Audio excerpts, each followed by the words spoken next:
I accompanied him from hostage prince to crown prince, from crown prince to emperor. I thought the bitter days were over and sweet ones would come, but all I got was a slave registry. At the enthronement ceremony, the 6 palaces were filled with powdered beauties, all except me. The palace servants whispered among themselves, all watching my humiliation. I stood at the back of the crowd, expressionlessly watching this farce. 3 months later, he asked the Empress Dowager why I still hadn't come to beg him. The Empress Dowager said indifferently, "She married long ago, thousands of miles away." He froze, as if only then realizing that some things once lost can never come back. When the imperial edict arrived, I was feeding the cat under the corridor. It was a snow-white Persian cat that Xiao Che and I rescued from a Persian merchant when he was still a hostage prince. It was very sick, and it took us 3 months to nurse it back to health now. It has a coat of snow-white long fur, with blue eyes like the clearest gems. The eunuch's shrill voice pierced the tranquility of the courtyard. His Majesty has a decree. I set down the small dried fish in my hand, slowly rose, and led all the palace servants in the courtyard to kneel. By the mandate of heaven, the emperor decrees. Shen Yu, of perverse temperament, unworthy of her position, should have been severely punished. Considering her years of service to us, her merits and faults offset each other. It is ordered that all her titles be stripped, demoted to official slave, and sent to the laundry bureau. So it is decreed. The eunuch's voice fell word by word like hailstones, pounding painfully against my eardrums. A deathly silence surrounded me. Everyone held their breath, even that cat stopped meowing. They were all looking at me. Looking at me, the former crown princess, the future empress, reduced to the capital city's biggest joke in an instant. I could feel countless gazes, some sympathetic, some gloating, some shocked. I didn't cry, nor did I make a scene. I simply knelt and kowtowed calmly. "This guilty slave, Shen Yu, thanks your majesty for your grace." My voice was steady, without a single tremor. Eunuch livered the decree, had served by Xiao Che's side for years. He watched me grow up and watched me accompany Xiao Che through the most difficult times. A flash of reluctance passed through his eyes. But he said nothing, only handed the scroll of bright yellow silk to me. I extended both hands and took it. The silk was heavy, pressing coldness into my fingertips. This was the ending I got in exchange for 15 years of my youth. I stood by him through cold stares, through assassination attempts, through climbing out of the mire step by step, until he sat upon that supreme throne. I thought I could finally catch my breath. I thought what awaited me was the phoenix coronet and red robe presiding over the realm as empress, turns out. I was naive. On the first day of his ascension, he bestowed titles upon the entire harem. He made the prime minister's daughter noble consort, the general's sister virtuous consort. He filled 4 consort positions, 8 concubine positions, and countless ranks of Jeyu, Chiron, and Meron, everyone but me. I waited for 1 day, 2 days, 3 days. What came was not an edict of ennoblement, but a document of slave registration. He wouldn't even see me. This was his way of telling everyone and telling me. I, Shen Yu, no longer held any value to him. I was an object that could be discarded at will, Eunuch Li sighed, and said softly, "Miss Shen, take care." I smiled at him. "Thank you for your trouble, Eunuch Li." I stood up and handed the imperial edict to the maidservant behind me. Her name was Wankui, someone my mother had left for me. By now her face was already covered in tears. "Miss," I patted her hand, "don't cry. Pack up." There wasn't much to pack. Everything in this palace never belonged to me in the first place. The only thing I brought was a wooden box my mother left behind. Inside was my indenture contract and some jewelry she had worn when she was alive. I walked into the inner chamber. Wankui followed behind me, crying even harder. "Miss, let's go beg His Majesty. His Majesty is just confused for the moment. He does care about you in his heart." I shook my head, confused. Number, he was perfectly lucid. He knew better than anyone what he was doing. He wanted to use this method to break my pride, to make me kneel before him and beg like a dog. He enjoyed this feeling of controlling everything, especially controlling me before he was the crown prince, with the emperor above him and factions in court holding him back. He needed me, needed the Shen family army behind me. needed my father's prestige in court, so he tolerated me in every way, showered me with affection. Now he had ascended the throne. The whole world was his. He no longer needed to hold back. He wanted everyone to know who the true master was, and I was the chicken he used to make an example of. I opened the wooden box.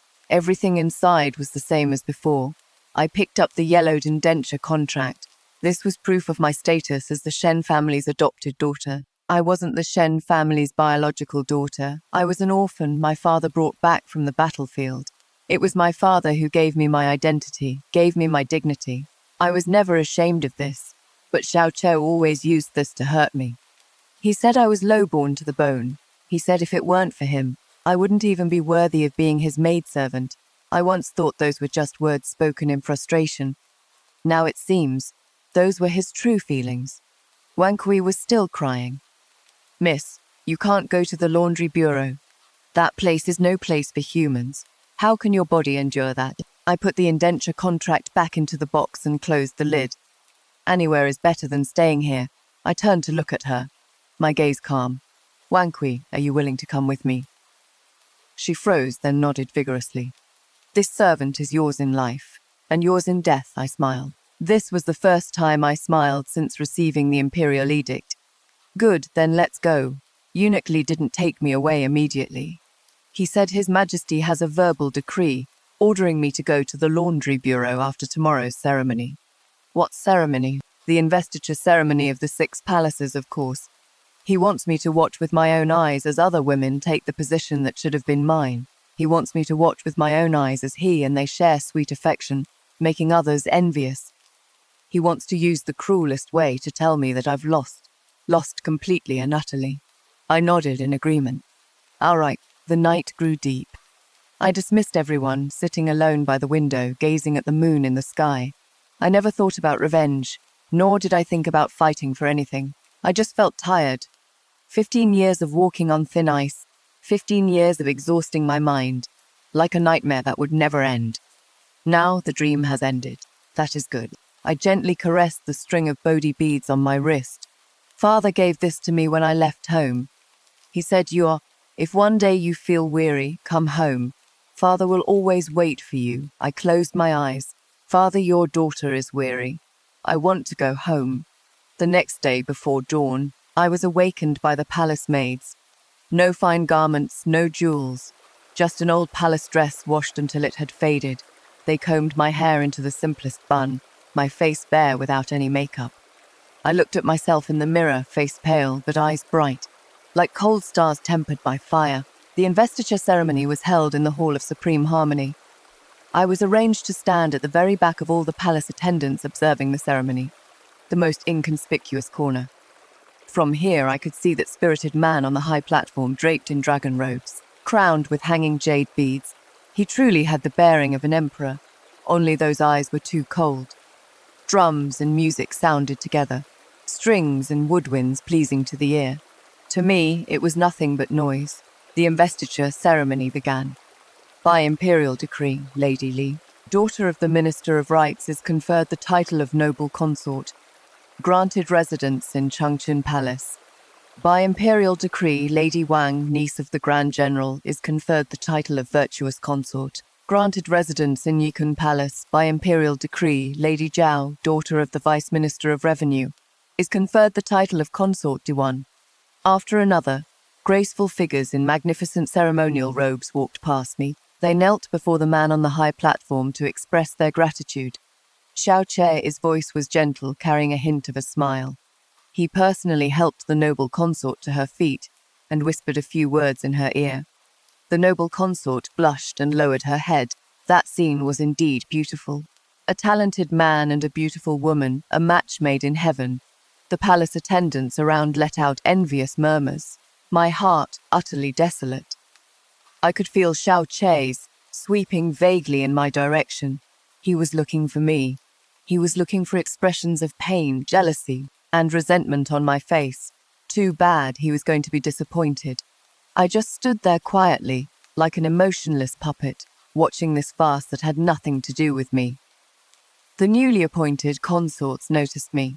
Their gazes varied, some contemptuous, some contemptuous, some pitying. A Karen in a pink palace dress, seemingly new to the palace, didn't know the rules. She walked up to me, covering her mouth with a fan, her voice neither loud nor soft. "Sister, are you that, Miss Shen?" I ignored her. Another palace maid beside her tugged at her sleeve, signaling her not to meddle, but she wouldn't listen. "I heard you used to be the Crown Prince's consort. How come, now that His Majesty has ascended the throne, you've become a servant instead?" Her voice was full of innocent malice. I finally raised my eyes to look at her. My gaze startled her, and she instinctively stepped back. I spoke slowly, my voice soft, yet it reached her ears clearly. "What is it to you?" Her face flushed red, seemingly not expecting me to dare speak to her like that. You are just a government slave. How dare you talk back to me?" I laughed. "So what are you going to do about it? Hit me or curse at me? Be my guest?" My couldn't care less attitude completely infuriated her. "You?" She raised her hand, as if wanting to slap me. But she didn't dare. This was the Hall of Supreme Harmony, with the Emperor and all the civil and military officials present. In the end, she could only stomp her foot in anger and turn to leave. Small disturbance quickly settled. Xiao Che's gaze swept over once again, this time with obvious scrutiny and displeasure. He probably thought I had lost even my last bit of meekness. I looked back at him without the slightest retreat. All gazes met in the air.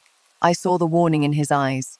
I understood he was saying, "Shen Yu, don't test my patience." I tugged at the corner of my lips and smiled silently. Patience? My patience had long been exhausted after 15 years of wearing away. The investiture ceremony lasted a full 2 hours. My legs have gone numb from standing. Finally, the ceremonial official announced loudly, "The ceremony is complete." I let out a sigh of relief. This means I am free, though it is just trading one gilded cage for another filthy one. But at least I won't have to see him anymore. The ceremony ended, and the consorts crowded around Xiao Che as they left. When passing by me, the newly promoted consort Li stopped in her tracks. She was very beautiful, radiant and captivating. Her father is the current prime minister from a prestigious family. She looked at me, her expression complicated. There was a victor's smugness, and also a hint of barely perceptible wariness. "Sister Shen," she spoke, her voice gentle as water. "If you ever suffer any grievances at the laundry bureau, feel free to come find me at Changchun Palace. You and I, we can be considered sisters after all."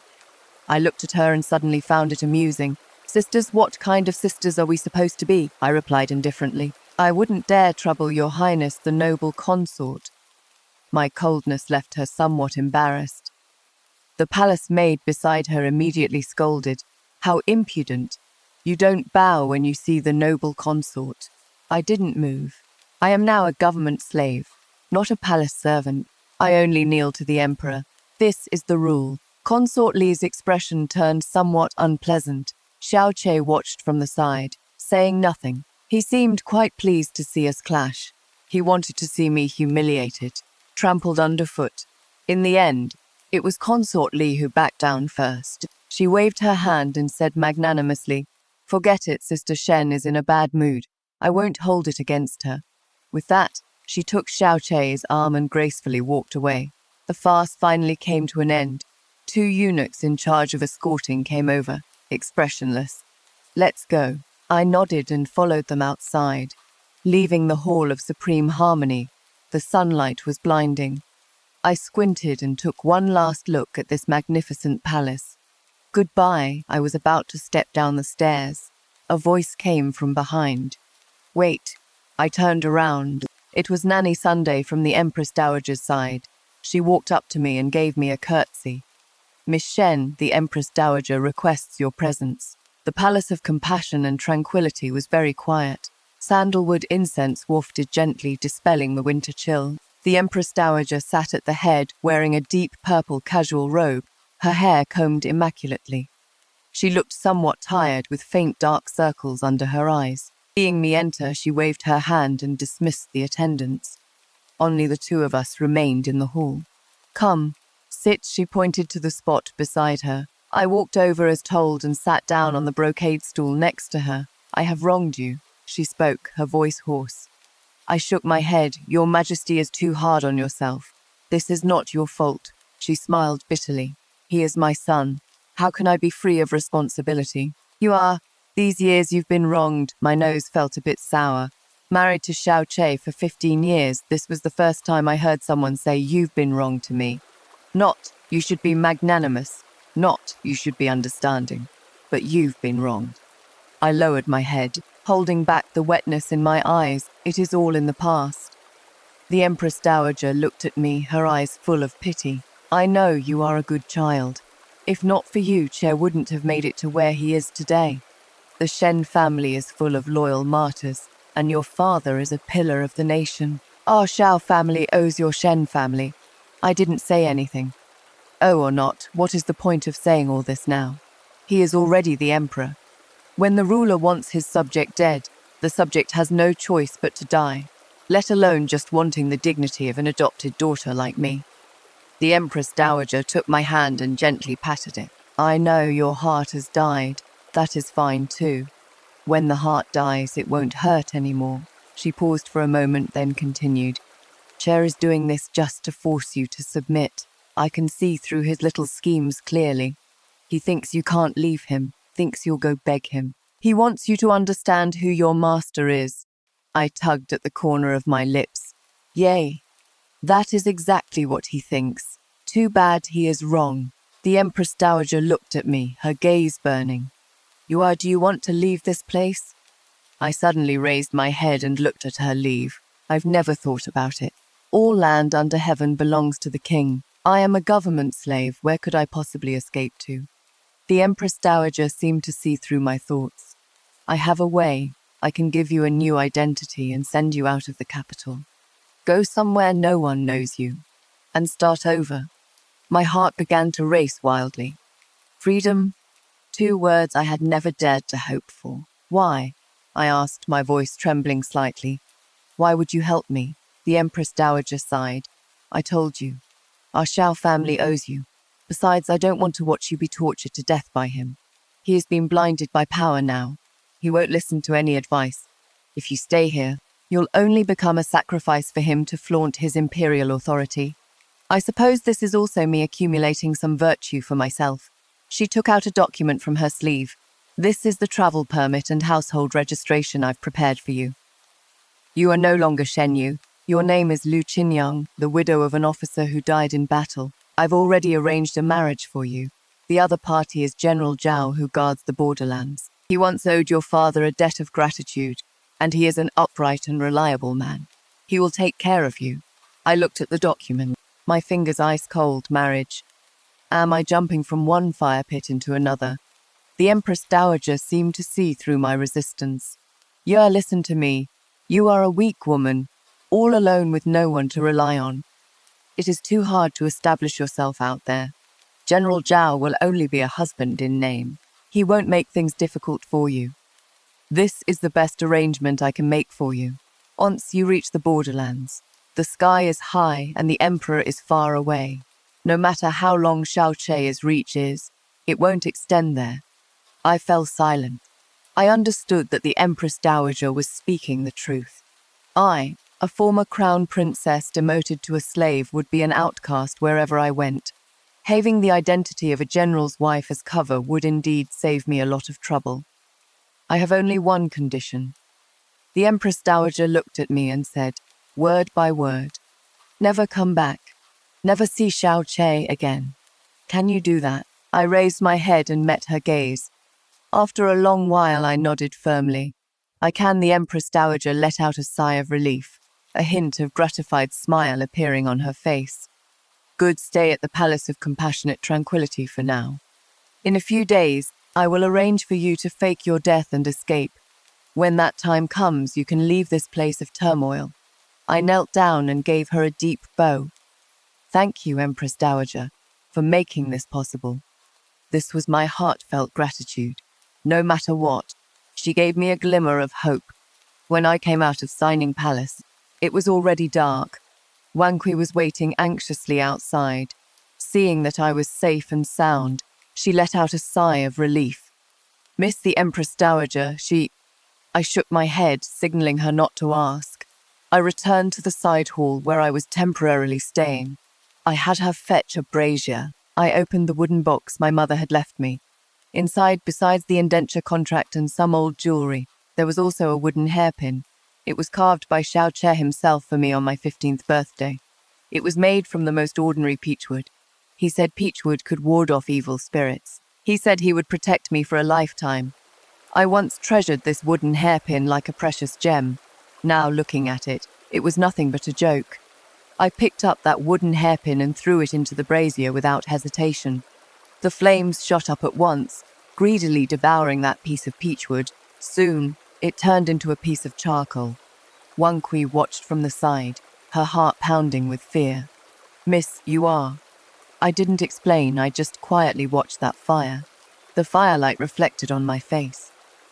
Xiao Che between us, the last shred of affection, has also turned to ashes along with this wooden hairpin. Not a trace of attachment remains.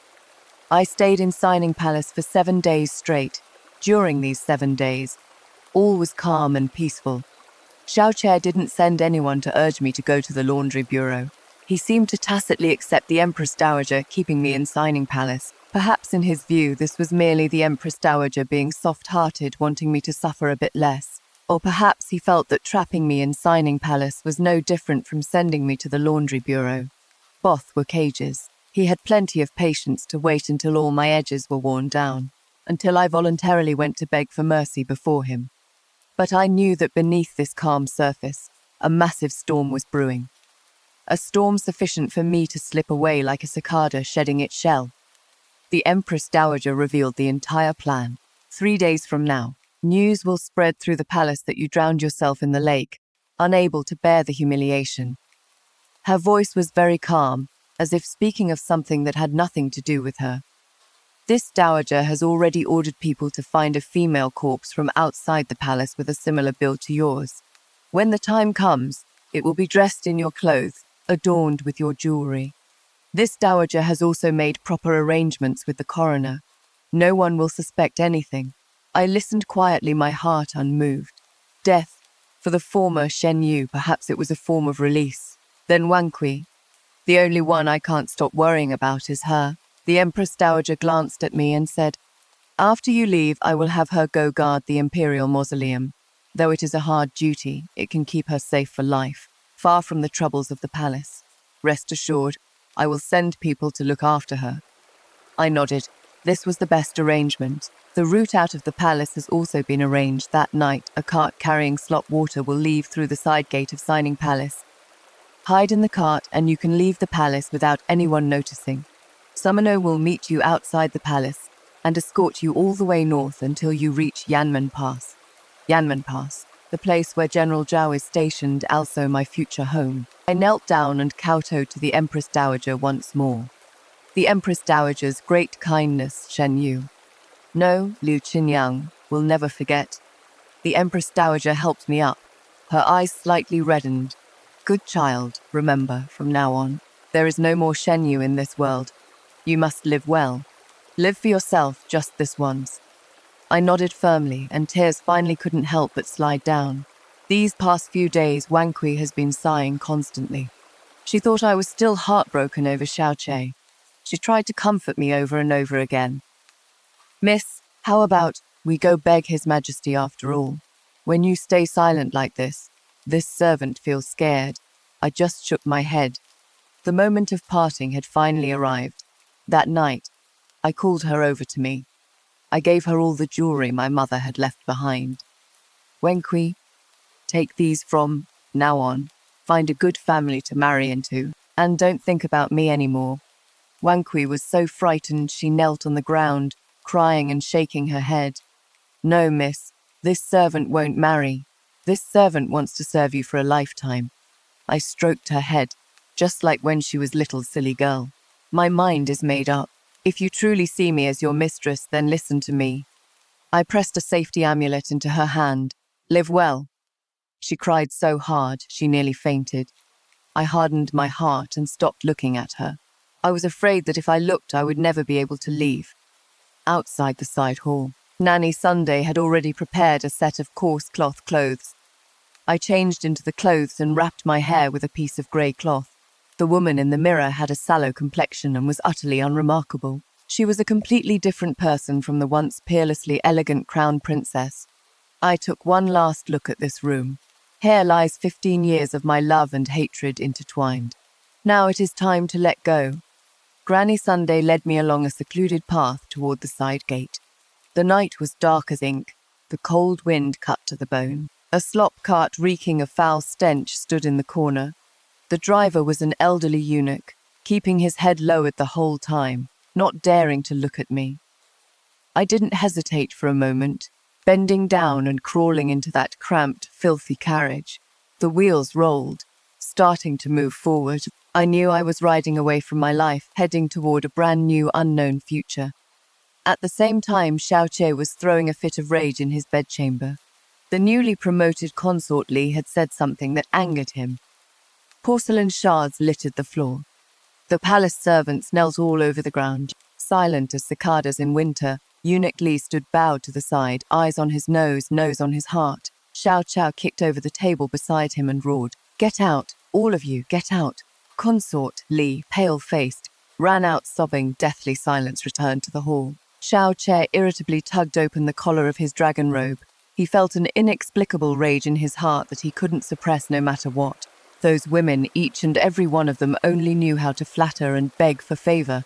In their eyes there was nothing but desire and calculation. Not a single one of them could be like Shen Yu, who could quietly play a game of chess with him when he was troubled, who could clearly analyze the situation for him when he faced setbacks, who could unhesitatingly stand in front of him when he was at his lowest. Shen Yu. He murmured the name softly, his gaze complicated. He hadn't seen her for 7 days. He thought he wouldn't miss her. But this name was like a thorn, piercing his heart. "Li Diquan," he called out in a deep voice. Eunuch Li immediately stepped forward. "This servant is here." "Any movements from Signing Palace?" Eunuch Li replied cautiously. "Reporting to your majesty, Miss Shen has been staying in the side hall and hasn't gone out. No crying or fussing." Xiaoche raised an eyebrow. Number Xiaoche let out a cold snort, quite stubborn. "I'd like to see how long she can hold out." He stood up and walked to the window, gazing at the deep night outside. "Pass my decree tomorrow, send her to the laundry bureau." He had no more patience to wait. He wanted to see her suffer immediately, to see her submit. "Yes," Eunuch Li acknowledged the order and was about to withdraw. Just then, a panicked young eunuch came tumbling in. "Your Majesty, something terrible has happened. Miss Shen Shi threw herself into the lake." "What did you say?" Xiaoche spun around abruptly and grabbed the young eunuch by the collar. His gaze looked like he could devour someone. The young eunuch trembled all over in fear, unable to speak clearly. "Reporting to your Majesty, the night patrol guards in Tai Pool found Miss Shen's body." His hand froze. A body? How could it be a body? He had imagined countless possibilities. She would cry, throw a fit, come begging him, or she would go on a hunger strike, fall ill, to win his sympathy. The only thing he never thought was that she would die. In this most fierce, most resolute way. To end it all. Impossible. He shoved the young eunuch aside and rushed out with large strides. Eunuch Li hurriedly grabbed a cloak and stumbled after him. Your Majesty, slow down." The edge of Tai Pool was already crowded with people. Torches lit up the night as bright as day. The guards fished out a dripping wet body from the icy lake water. The person was wearing a plain-coloured palace dress, with long hair messily plastered to her face. Though her complexion was deathly pale, one could still vaguely make out that it was Shen Yu's appearance. When Xiaoche arrived, this was the scene that greeted him. His footsteps instantly froze. His heart felt like it was being viciously squeezed by an invisible hand. The pain so intense he could barely breathe. The Empress Dowager was also helped over by attendants. When she saw that corpse, her body swayed, nearly fainting. "You are?" she cried out in grief and rushed forward. The palace servants knelt all over the ground, their cries rising and falling. Everyone was immersed in an atmosphere of sorrow and shock. Only Xiaoche stood there, motionless. He stared fixedly at that body, his eyes filled with disbelief. Number, this wasn't Shenyu, his Shenyu with her unyielding pride. How could she possibly die so easily? This must be a conspiracy. It was a show she deliberately put on for him to escape the laundry bureau. Summon the coroner, he roared, his voice carrying a panic even he himself hadn't noticed. Soon the coroner was brought over. He knelt on the ground, trembling as he began to examine the body. Xiao Che's gaze, sharp as a knife, was fixed tightly on his every move. Time passed, second by second. Felt like torture finally. The coroner finished his examination. He kowtowed and said, "Your Majesty, Miss Shen, indeed died from drowning. There are no other wounds on her body." Died from drowning.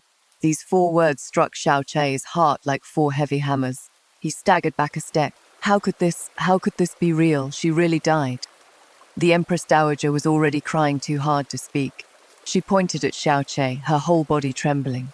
"Chair, are you satisfied now? You drove her to death.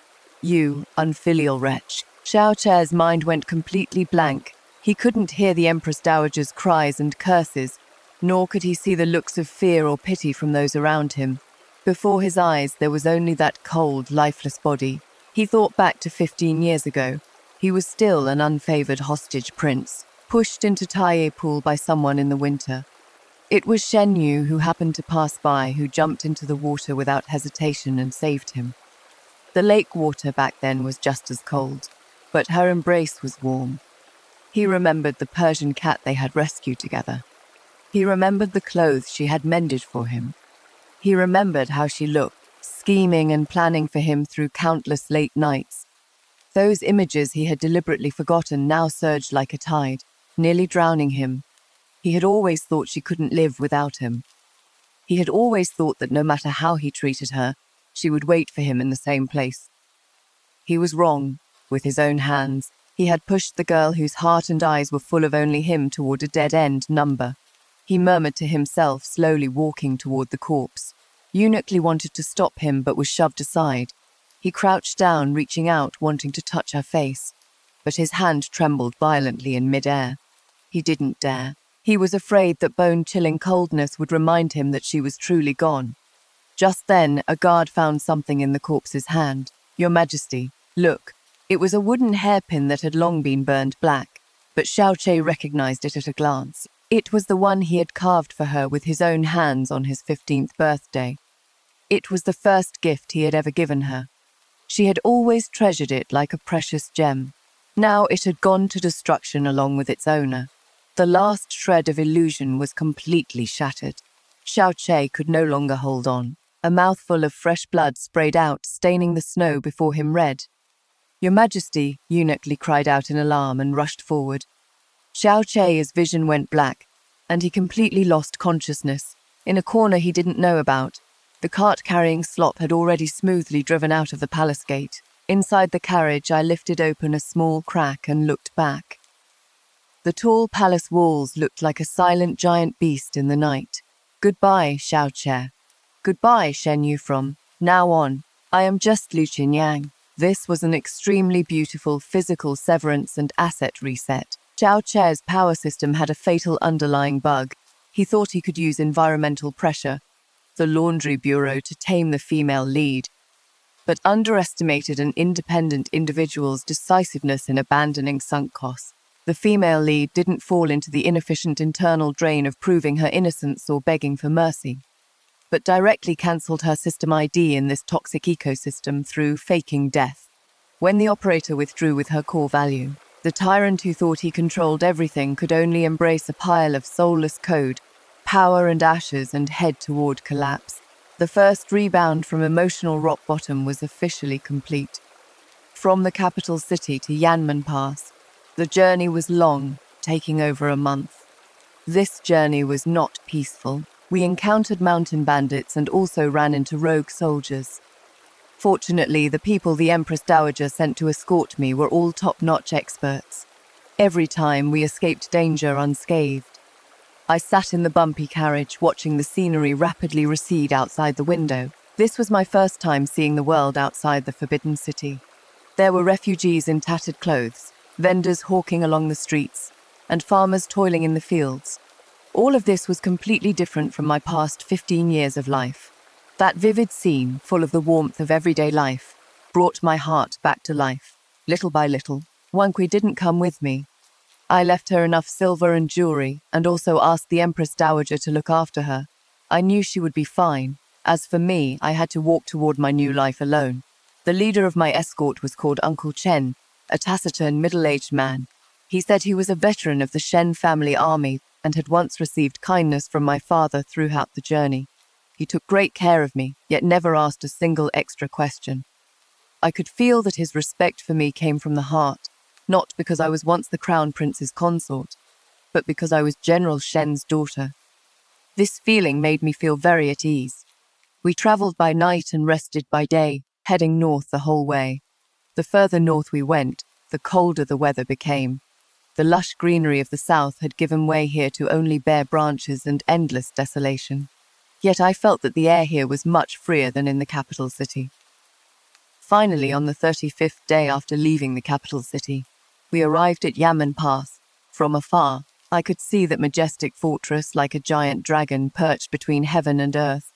On the city walls, banners fluttered in the wind. A murderous aura hit me head-on. This is the place my father and my entire Shen family protected with their lives. My eyes grew a little moist, Father.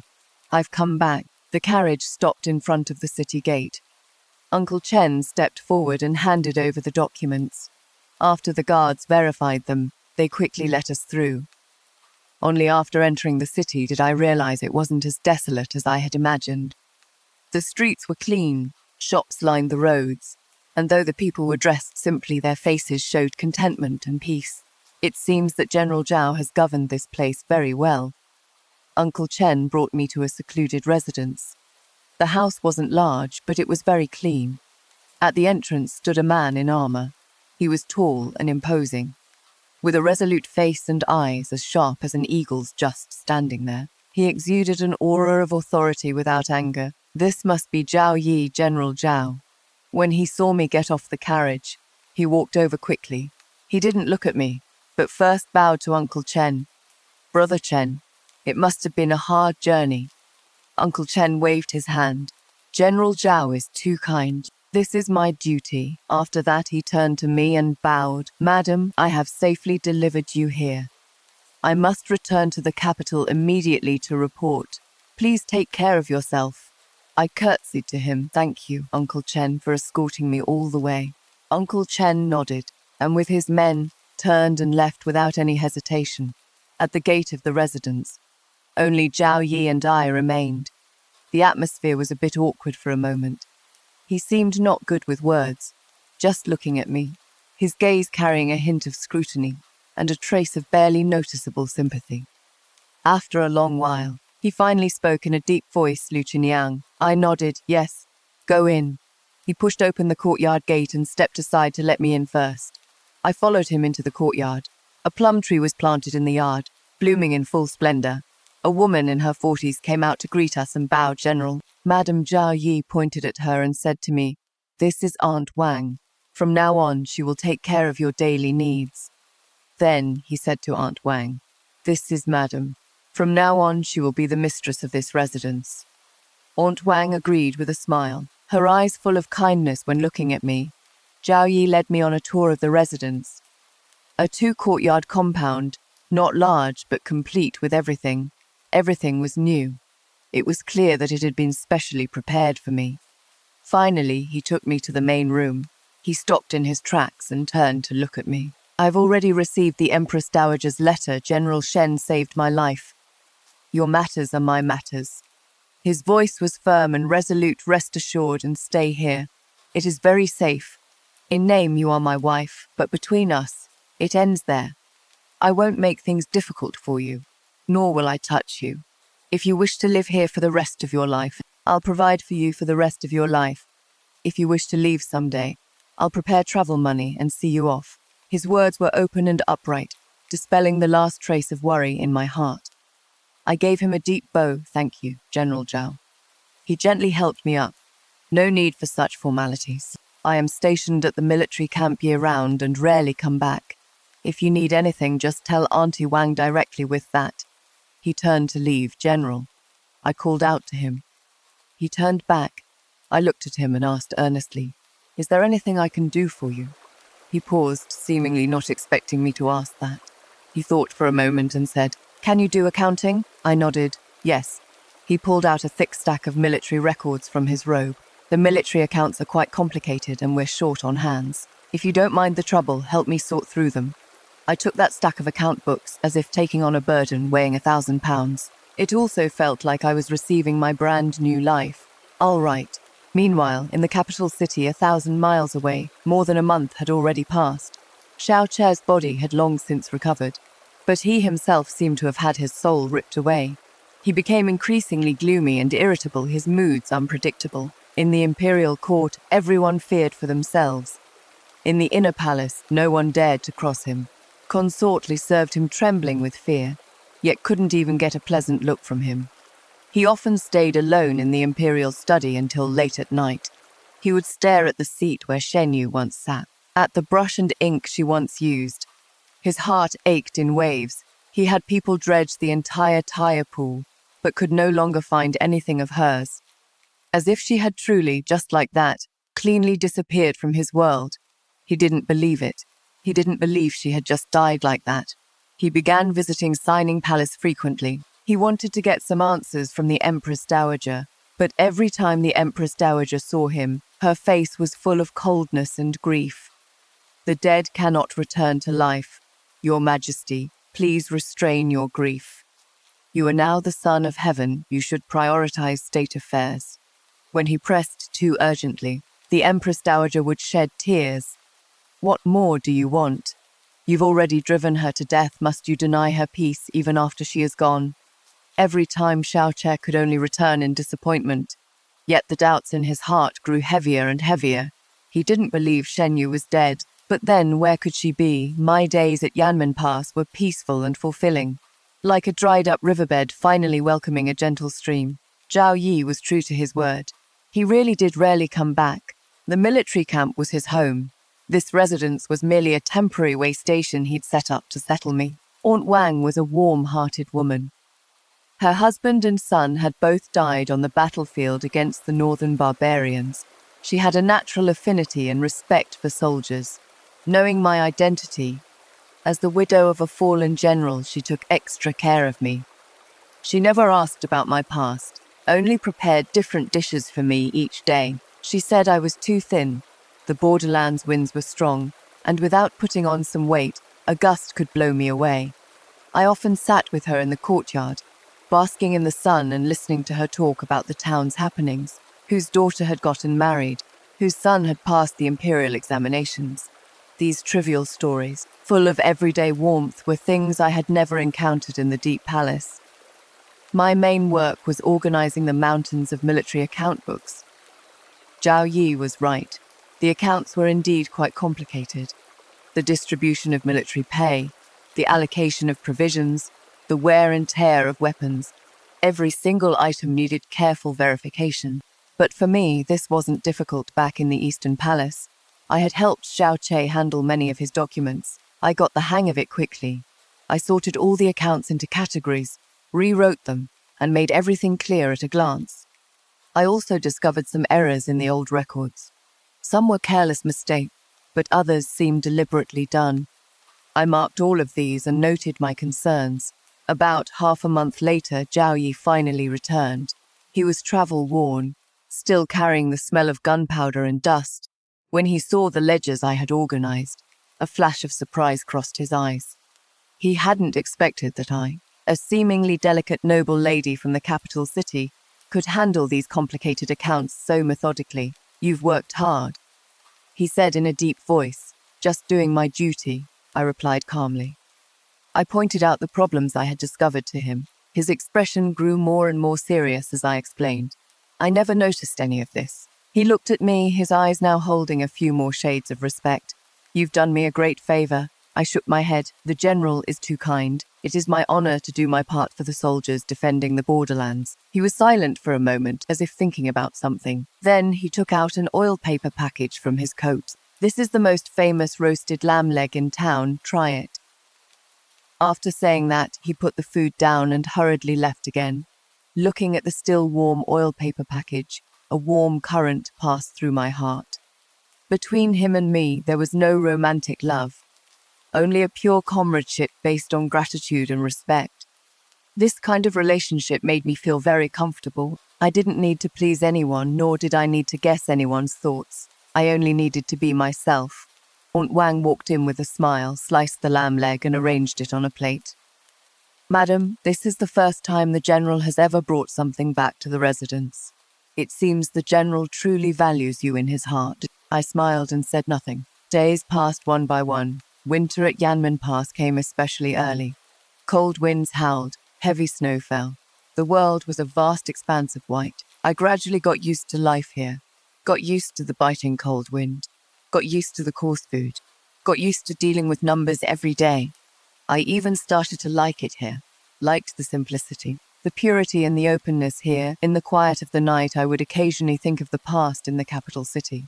Think of those bottomless palace walls. Think of the man I loved for 15 years. But my heart no longer ached. Those memories feel like things from a past life, distant and blurry. I poured all my energy into my new life. I helped Aunt Wang pickle vegetables for the winter. I designed warmer knee pads for the soldiers in the military camp. I also exchanged the old jewelry I brought for silver and donated it to the army, to provide relief for the families of fallen soldiers. Zhao Yi saw everything I did. He didn't say anything, but every time he came back from the camp, he would bring me little things. Sometimes it was a pretty stone, sometimes a dried snow lotus. I knew this was his way of expressing gratitude. This winter, I experienced peace like never before. I thought my life would just continue on this peacefully, until one day, a secret letter from the capital city shattered all the peace. That letter was sent by the Empress Dowager. There were only a few short words on it. He knows. 3 months had already passed. In the capital city's imperial palace, a heavy atmosphere had hung over everything for 3 whole months. Xiao Che's patience had long been worn away in the day-after-day waiting and torment. He thought Shen Yu's death was a carefully planned performance, a farce meant to force him to yield, to make him regret. He waited for her to give in, waited for her to reappear before him in some way, even if it was just having someone pass along a message or deliver a token. But he waited for nothing. The waters of Taya Pool remained ice-cold, and the gates of Signing Palace remained tightly shut. The name Shen Yu, like a taboo, had vanished without a trace in the palace. The secret agents he sent out investigated for 3 months and found nothing. Everyone on duty that night had been transferred away from the capital city by the Empress Dowager under various pretexts, or sent off to the imperial tombs. The family of that female corpse had also vanished into thin air, their whereabouts impossible to find. All the leads had gone cold. It was as if an invisible hand had erased all traces. This made him even more certain that Shen Yu was still alive. She was hiding in some corner unknown to him, coldly watching his anxiety and suffering. This realization nearly drove him mad. He began to dream frequently. In his dreams, it was all her. Sometimes it was her at 15, dressed in red, looking at him with a radiant smile. Sometimes it was her standing in a corner of the Hall of Supreme Harmony, gazing back at him with calm, unruffled eyes. More often, it was those desperate and hollow eyes as she sank into the icy lake. He woke from these dreams again and again, cold sweat soaking through his dragon robe. He realized he simply could not accept the fact of losing her. The palace without Shen Yu was like a magnificent tomb, empty and cold. Those newly appointed consorts, beautiful as they were, had no soul. Their flattery, their scheming, all of it filled him with utter disgust. Consort Lai tried to imitate Shen Yu's words and manners, hoping to win his favor. She brewed tea for him, played the chin for him, analyzed court affairs for him. But she ended up a poor imitation. She could never learn the composure and integrity between Shen Yu's brows. Once, he saw Consort Li wearing a garment similar in style to one Shen Yu had once worn. The anger he had suppressed for 3 months instantly exploded. He flipped the entire table over, pointing at her and roaring, "You are not worthy. Never let me see you wearing this garment again." Consort Li was so frightened, her face turned pale, kneeling on the ground, trembling. From then on, no one dared to mention anything related to Shen Yu in front of him. He became more and more withdrawn, more and more irritable. In court, whenever an official disagreed with him, the light punishment was a scolding, the heavy one was dismissal. The entire court was in a state of panic. He knew something was wrong with himself, but he couldn't control it. That thorn lodged in his heart tormented him day and night, giving him no peace. Finally, on yet another late night when he was jolted awake by nightmares, he could bear it no longer. He threw on an outer robe and rushed straight to Signing Palace. He wanted an answer. He had to have an answer. The palace gate of Signing Palace was kicked open by him. The palace servants were so frightened that they all knelt on the ground. The Empress Dowager was awakened, came out draped in her clothes, her face full of anger. Xiao Qiao, what are you doing? In the middle of the night, barging into your mother's bedchamber. What kind of behavior is this?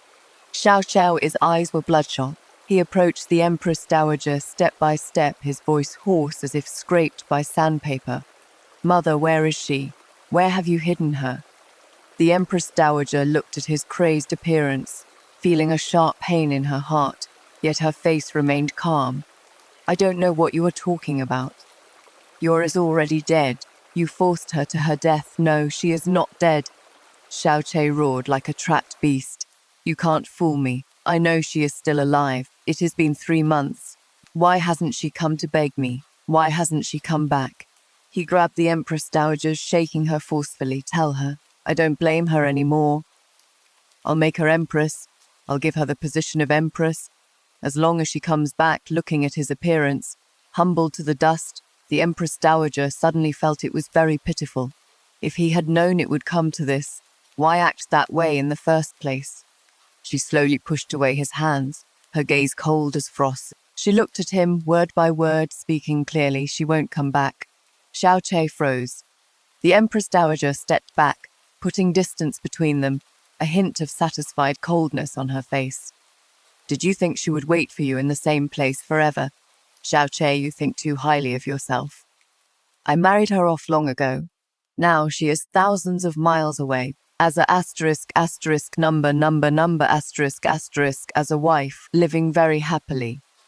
In this palace, there is no one left to be an eyesore to you. The Empress Dowager's words struck like a thunderbolt.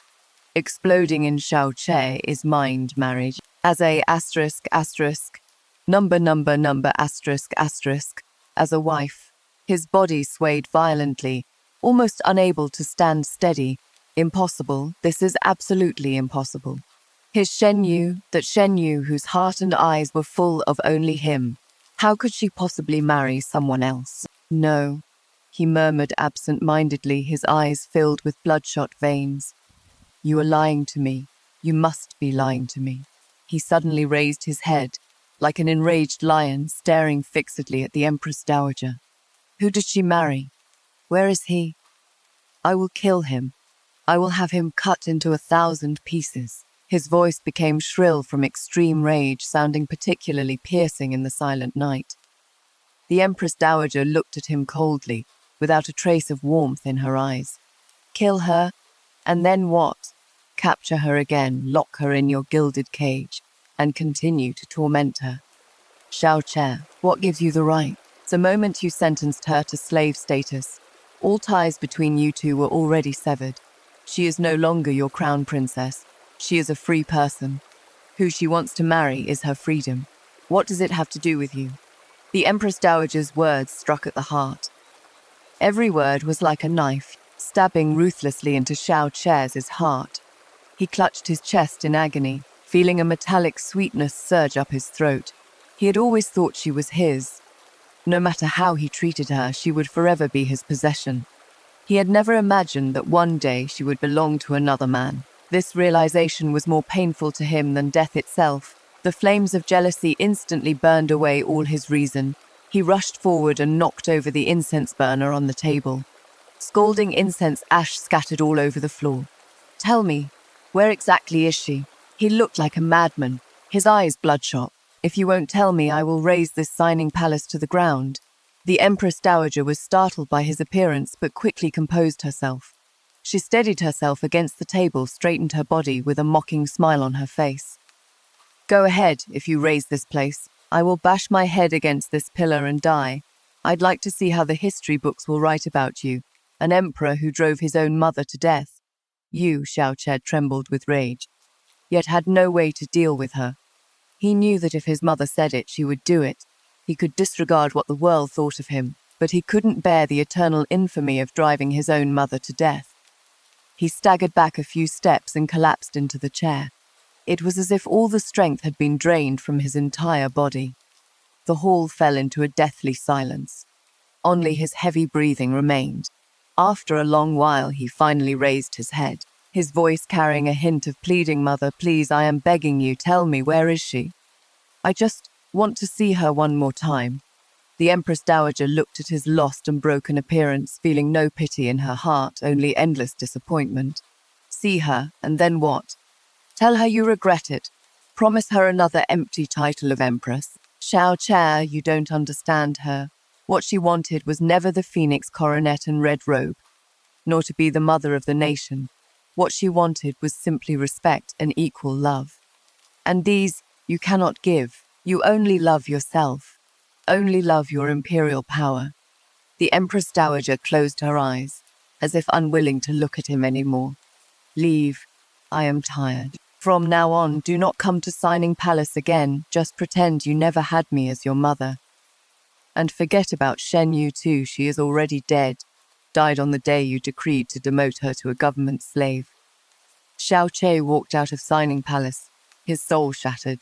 The cold moonlight stretched his shadow long.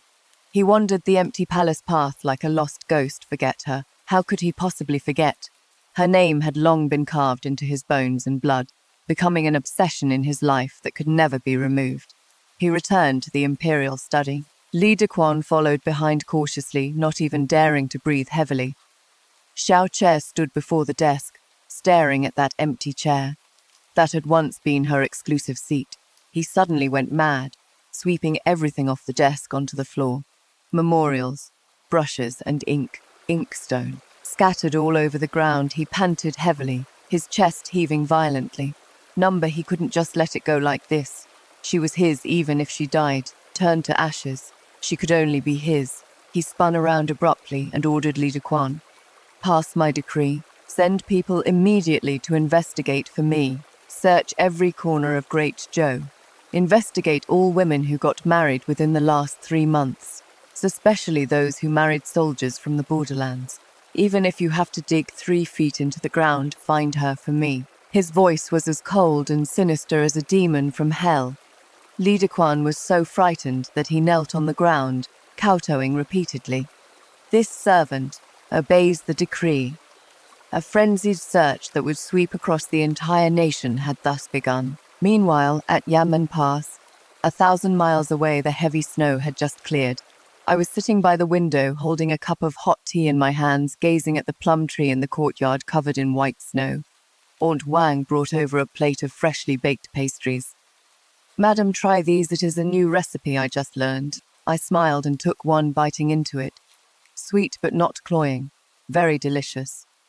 Outside the window, the sunlight was just right. Life was peaceful and serene. I had no idea that a massive storm was sweeping toward me.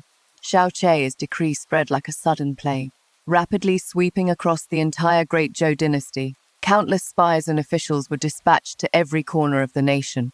They were like a pack of bloodthirsty hounds, ordered to hunt down that elusive shadow. The content of the decree was utterly absurd.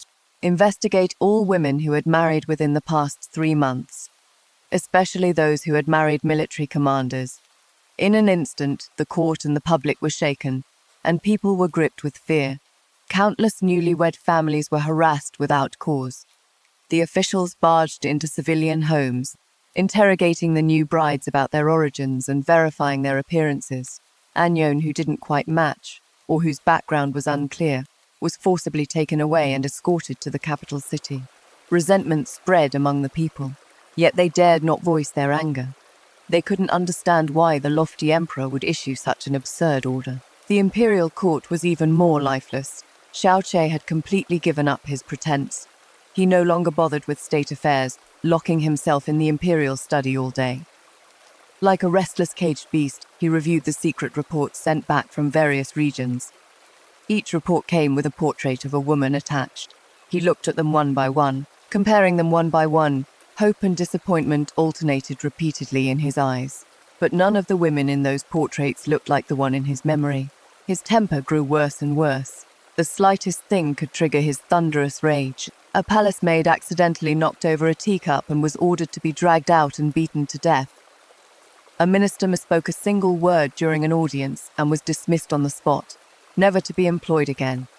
The entire palace was shrouded in a terrifying shadow. The palace servants trembled with fear, walking on tiptoes, afraid to make the slightest sound.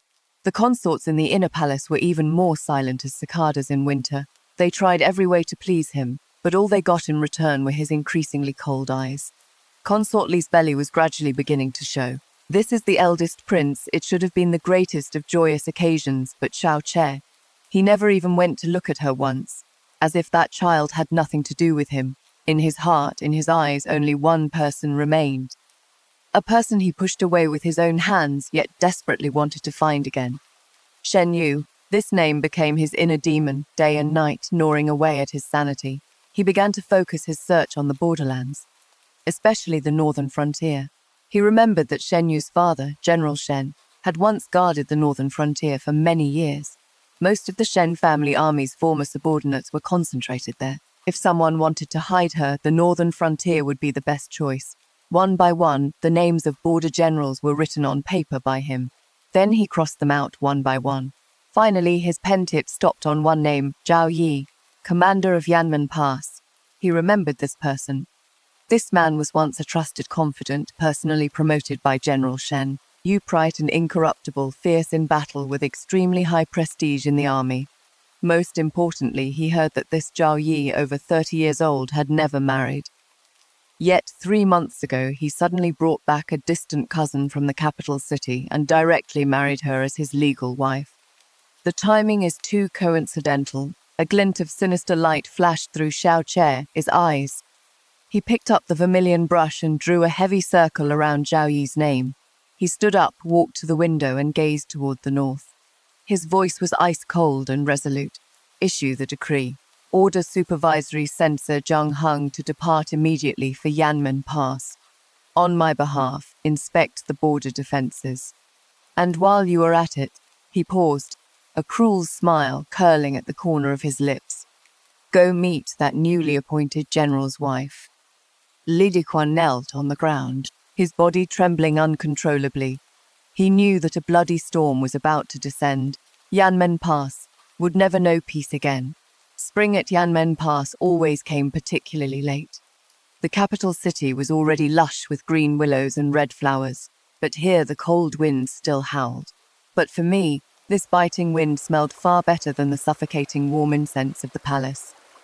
Time flew by quickly, and in the blink of an eye, I had been here for nearly 4 months. My life was simple and routine. Every day I organized the military account books, and in my spare time I would do needlework with Aunt Wang, or tend to the plum tree in the courtyard.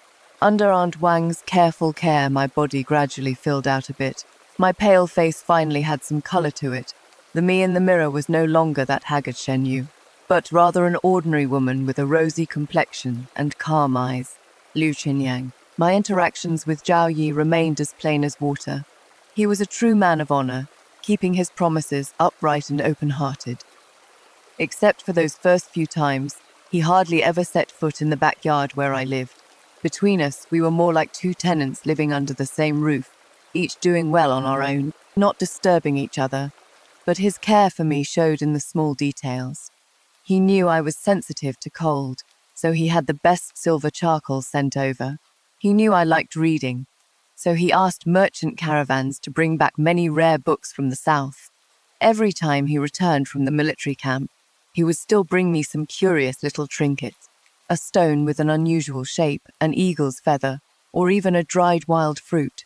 He never said much, just set the things down and left. I understood this was his clumsy way of showing kindness, and also an acknowledgement of my work. The accounts I helped him organize saved him a lot of trouble and plugged many corruption loopholes in the army. Because of this, he was able to devote more energy to border defense matters. What I did went far beyond just that. I used my knowledge of pharmacology to improve the formula for wound medicine in the army. I also designed more practical and lighter marching water pouches based on the needs of the borderlands soldiers. These small changes had a huge impact in the army. The soldiers were full of respect and curiosity for this general's wife. They had never met. Several of Zhao Yu's lieutenants tried to visit me multiple times, but he turned them all away. He knew I didn't want to see outsiders. He was protecting me in his own way. This kindness, I kept it close to my heart. One day, an alarm suddenly came from the borderlands. A small group of northern barbarian cavalry had taken advantage of the wind and snow to raid a village outside the pass. Zhao Yi immediately donned his armor, mounted his horse, and led his troops into battle. The entire general's manor fell into a tense atmosphere. Aunt Wang paced anxiously around the courtyard, constantly chanting Buddhist prayers. But I remained calm. War was not unfamiliar to me, having grown up in the Shen family. I calmly instructed the servants to prepare hot water medicine for wounds and clean bandages. I knew that wounded soldiers would soon be brought back. Sure enough, by evening, Zhao Yi returned with his troops. They had won the battle and driven off the northern barbarian cavalry. But they had also paid a price. Over a dozen soldiers were wounded and carried one after another in the mansion. There was only one physician in the mansion, and he couldn't possibly handle it all. Without the slightest hesitation, I rolled up my sleeves and walked over. I skillfully cleaned the soldiers' wounds, applied medicine, and bandaged them. My movements were steady and efficient, without a trace of feminine delicacy or fear. Those iron-blooded men who had been grimacing in pain were all stunned by me. They stared at me blankly, forgetting their pain. Zhao Yi stood not far away, watching the busy figure under the lamplight, his expression complicated. He knew she was no ordinary woman, but he hadn't expected her to remain so composed. She possessed an innate power to calm people's hearts. That power reminded him of old General Shen, who had commanded with strategic brilliance on the battlefield years ago. He suddenly understood why the current emperor was so fixated on her. A woman like her was like an unpolished piece of jade. On Seishon, she could outshine the sun and moon. Yet that foolish emperor had cast aside this precious jade like worn-out shoes. By the time all the wounded were treated, the sky had already brightened. I was so exhausted I could barely stand. Zhao Yi walked over and draped a warm cloak over my shoulders. "Go rest." His voice carried a barely perceptible tenderness. I nodded and was about to turn around. A messenger rushed in with a panicked expression. "General, this is bad. The investigating censor sent from the capital city has arrived outside the city." Investigating censor Zhang Heng. This name was not unfamiliar to me. He was a ruthless official personally promoted by Xiao Che after his ascension to the throne. Sinister and vicious, with cruel methods, he was the sharpest blade in Xiao Che's hand, specifically handling those shady matters for him. Xiao Che sending him to Yanman Pass was definitely not just a simple border inspection. His purpose was crystal clear. He came for me. Zhao Yi's expression instantly became extremely grave. He dismissed the messenger and turned to look at me. "You already know." I nodded, my voice a bit tight. "The Empress Dowager sent a letter." Zhao Yi's brow furrowed even deeper. He didn't expect Xiao Che to act so quickly.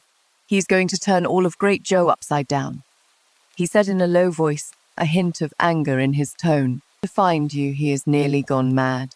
I gave a bitter smile. Gone mad. He is just unwilling to accept it. Unwilling to accept that the plaything in his hands has slipped from his control. "What do we do now?" I asked. My heart was in complete chaos. Was the peaceful life I'd worked so hard to obtain really going to be shattered like this? Zhao Yi looked at me, his gaze resolute.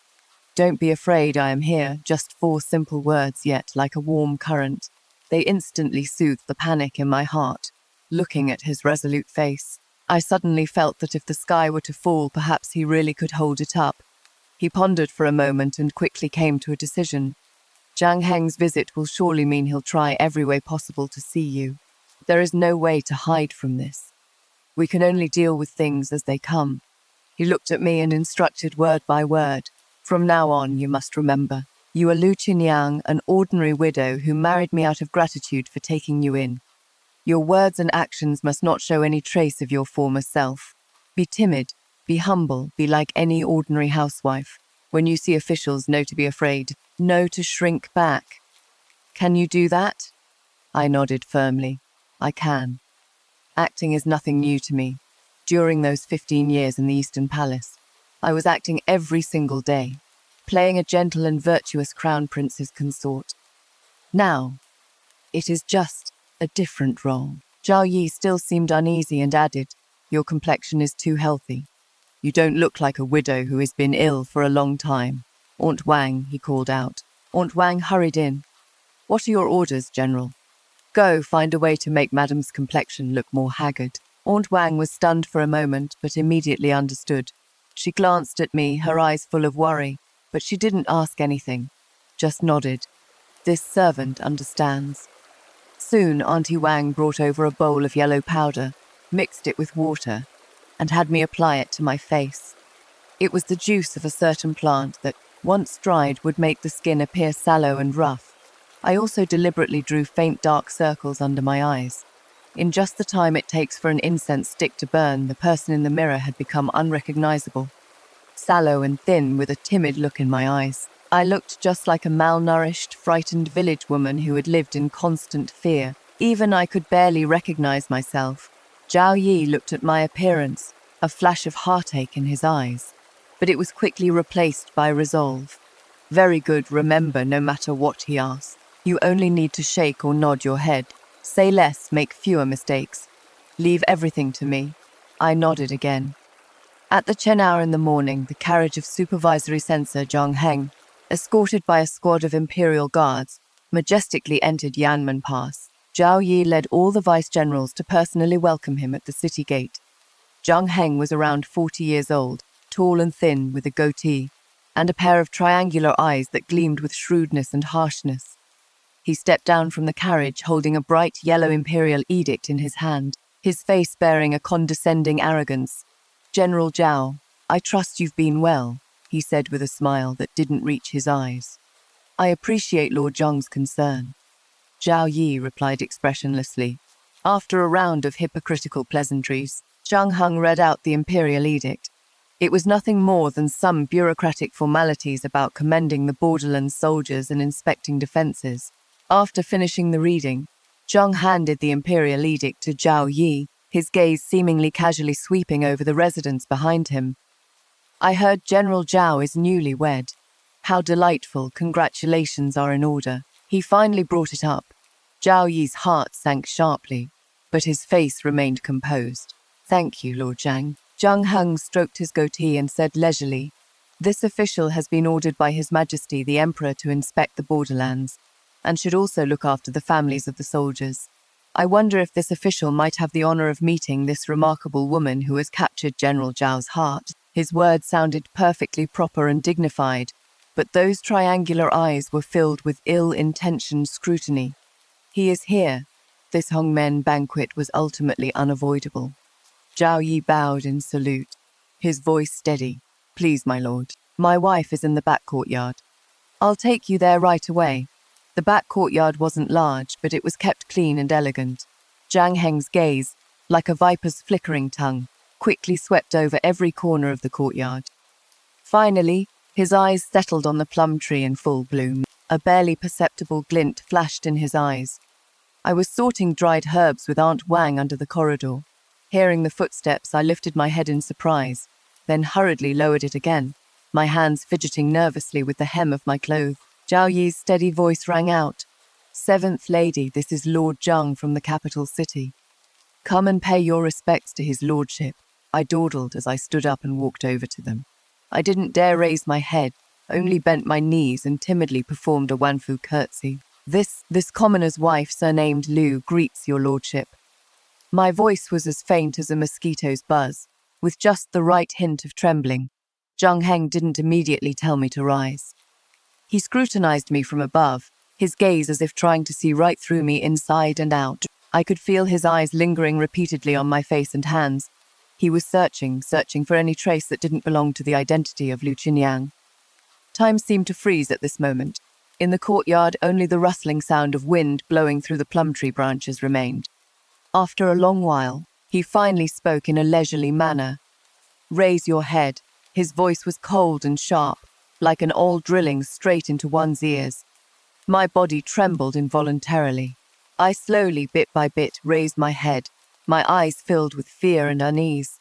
I didn't look directly at him, but let my gaze fall on the ground in front of him. This was something I had deliberately planned. A woman who had long lived at the bottom of society, enduring constant bullying, would never dare to look directly at a court official. Zhang Heng looked at my sallow face and those timid eyes, his brow furrowing almost imperceptibly. The woman before him was far from what he had imagined. The Shen Yu he had imagined was the capital city's most talented woman.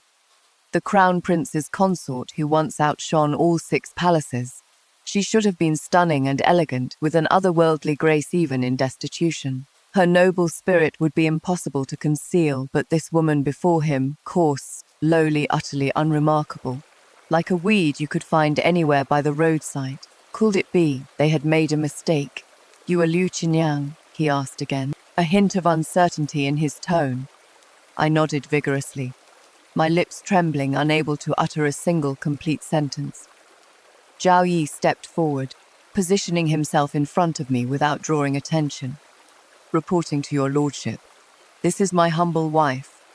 His tone carried a hint of protectiveness. "My wife comes from the countryside, timid and easily frightened, never having seen much of the world. If there has been any discourtesy, I hope your lordship will be forgiving." Zhang Heng's gaze shifted from me and settled on Zhao Yi's face. "General Zhao is truly blessed with good fortune," he said with implication. "I heard that your wife is the general's distant cousin." Zhao Yi's expression remained unchanged. "That is correct. My late father once received kindness from her father's generation, and so took her in. Later, seeing her alone and helpless, he took it upon himself to marry her, so she could have someone to look after her." His explanation matched perfectly with the identity documents the Empress Dowager had prepared for me. Zhang Heng nodded, seemingly accepting this explanation. But he didn't let it go at that. He suddenly changed the subject and looked at me. "Since Madam is from the capital city, have you ever heard the poem 'Clouds remind me of her clothes, flowers remind me of her face'?" My heart skipped a beat. This was Li Taibai's Qingqing melody, one of my favorite verses back in the Eastern Palace. I had personally embroidered this verse onto a sachet for Xiao Zhengheng was testing me. My mind raced, but my face showed only confusion and fear. I shook my head like a startled rabbit and shrank further behind Zhao Yi. Zhao Yi's expression darkened. "Lord Zhang, my wife is illiterate. Talking to her about such things is like playing music to a cow." His tone already carried obvious displeasure. Zhang Heng laughed heartily and waved his hand. This official was being presumptuous. I just felt that Madam's features bear some resemblance to an old acquaintance of mine, so I asked a few more questions. An old acquaintance. He was naturally referring to Shen Yu. This was the second test. He wanted to see my reaction. I kept my head lowered, not saying a word, only the trembling of my body became more obvious. Zhao Yi held my hand. His palm, broad and warm, gave me endless strength. Lord Zhang must be joking. "My wife's appearance is plain and homely. How could she be compared to your acquaintance?" Zhang Heng's triangular eyes narrowed slightly. He stared at our clasped hands, a flash of viciousness in his eyes. Zhao Yi's attitude was too protective. This wasn't normal. A dignified commander of the borderlands, why would he be so careful with a country village woman? There must be something going on here. But he didn't continue to press further. He knew that asking more wouldn't get him anywhere. Forget it. Forget it. He waved his hand and turned to walk out of the courtyard. This official is also tired. I won't disturb the general and his wife any longer. Zhao Yi bowed to see him off. "Take care, my lord," watching Zhang Heng's figure disappear at the courtyard gate. My tense body finally relaxed.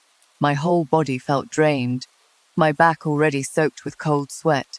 Zhao Yi supported me, his voice low. "It is okay now," I nodded, leaning on his arm, gasping for breath. "We all know things are far from over. This is just the beginning." Zhang Heng was arranged to stay at the courier station. He didn't come to the general's manor again, nor did he mention wanting to see me. He really acted like a dutiful investigating censor. inspecting the city defenses and visiting the soldiers every day under Zhao Yi's escort. On the surface, Yanman Pass returned to its usual calm. But both Zhao Yi and I knew that beneath this calm surface, undercurrents were surging. Those imperial guards that Zhang Heng brought didn't stay in the military camp. They split up and scattered to every corner of the city. Tea houses, restaurants, the market. Their watchful eyes were everywhere. Aunt Wang told me several times that she kept feeling someone was sneaking around near the residence, snooping. The entire general's manor was like a besieged island, or every move was under the enemy's surveillance. This feeling was suffocating. In the study, the candlelight flickered. Zhao Yi stared at the defense map of Yanman Pass on the table, silent for a long time. His brow had never relaxed since the day Zhang Heng arrived. I refilled his cup with hot tea, still thinking about Zhang Heng.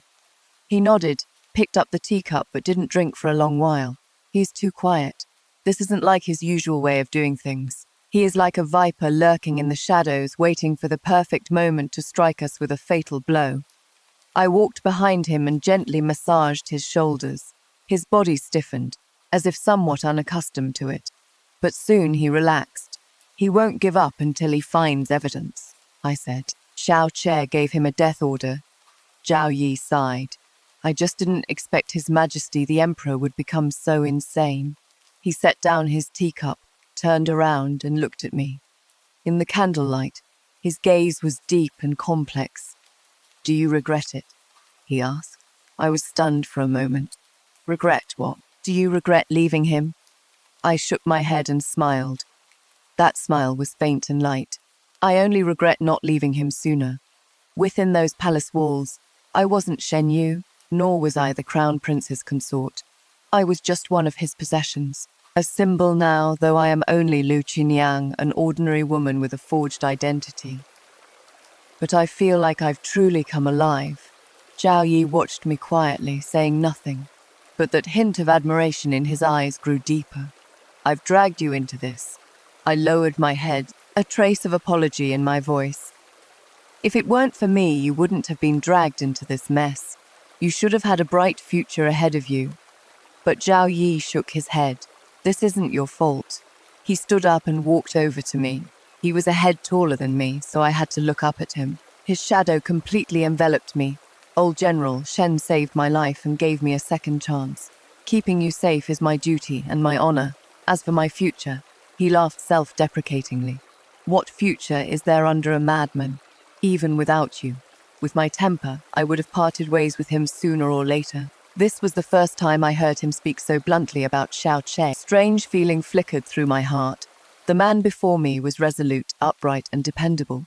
He and Xiao Che were two completely different kinds of people. Xiao Che's love was possession, control, molding you into what he wanted. But Zhao Yi, what he gave you was respect, protection, letting you become your true self. Thank you, Zhao Yi. I looked at him and said sincerely. This was the first time I called him by his name, instead of General Zhao. He froze, his tall and sturdy body seeming to stiffen. His earlobes under the candlelight had actually turned a bit red. This iron-blooded general who made decisive kills on the battlefield at this moment was like a clueless young lad. I couldn't help but laugh. Seeing me laugh, he also scratched his head somewhat embarrassedly. The tense atmosphere in the study dissipated quite a bit in that instant. However, just at that moment, the door to the study was suddenly pushed open. A guard rushed in with an anxious look on his face. General, this is bad. Lord Zhang. He barged into our armory under the pretense of an inspection. The armory is the lifeline of an army. Without the commanding officer's personal written order, no one is allowed to enter. Zhang Heng's actions were no longer just probing. It was blatant provocation and framing. Zhao Yi's face instantly turned ashen. He slammed the table and stood up. What does he think he is doing? The guard, panting heavily, said urgently. Lord Zhang said he suspects we're secretly hoarding armor, plotting rebellion. He has already ordered the entire armory to be sealed off.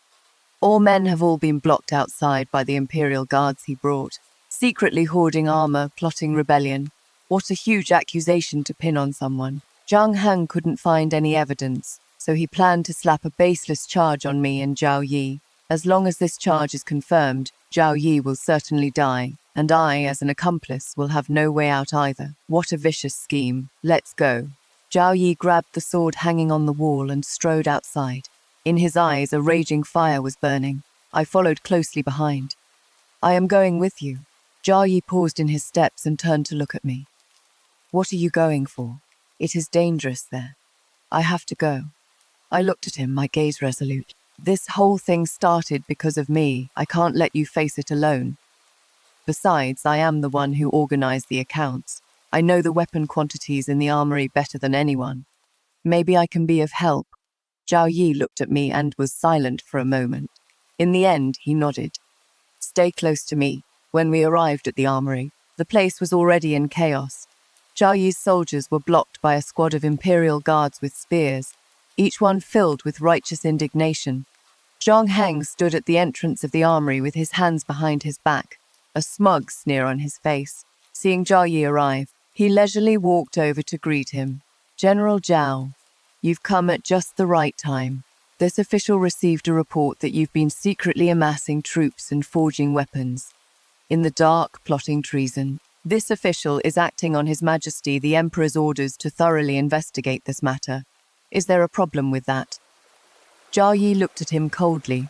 Lord Zhang, you can eat carelessly, but you can't speak carelessly. Every weapon, every set of armor at my Yanman pass is recorded in the Ministry of War's registry. Where does this talk of hoarding come from? Whether there is hoarding or not isn't for you to decide. Zhang Heng smiled sinisterly.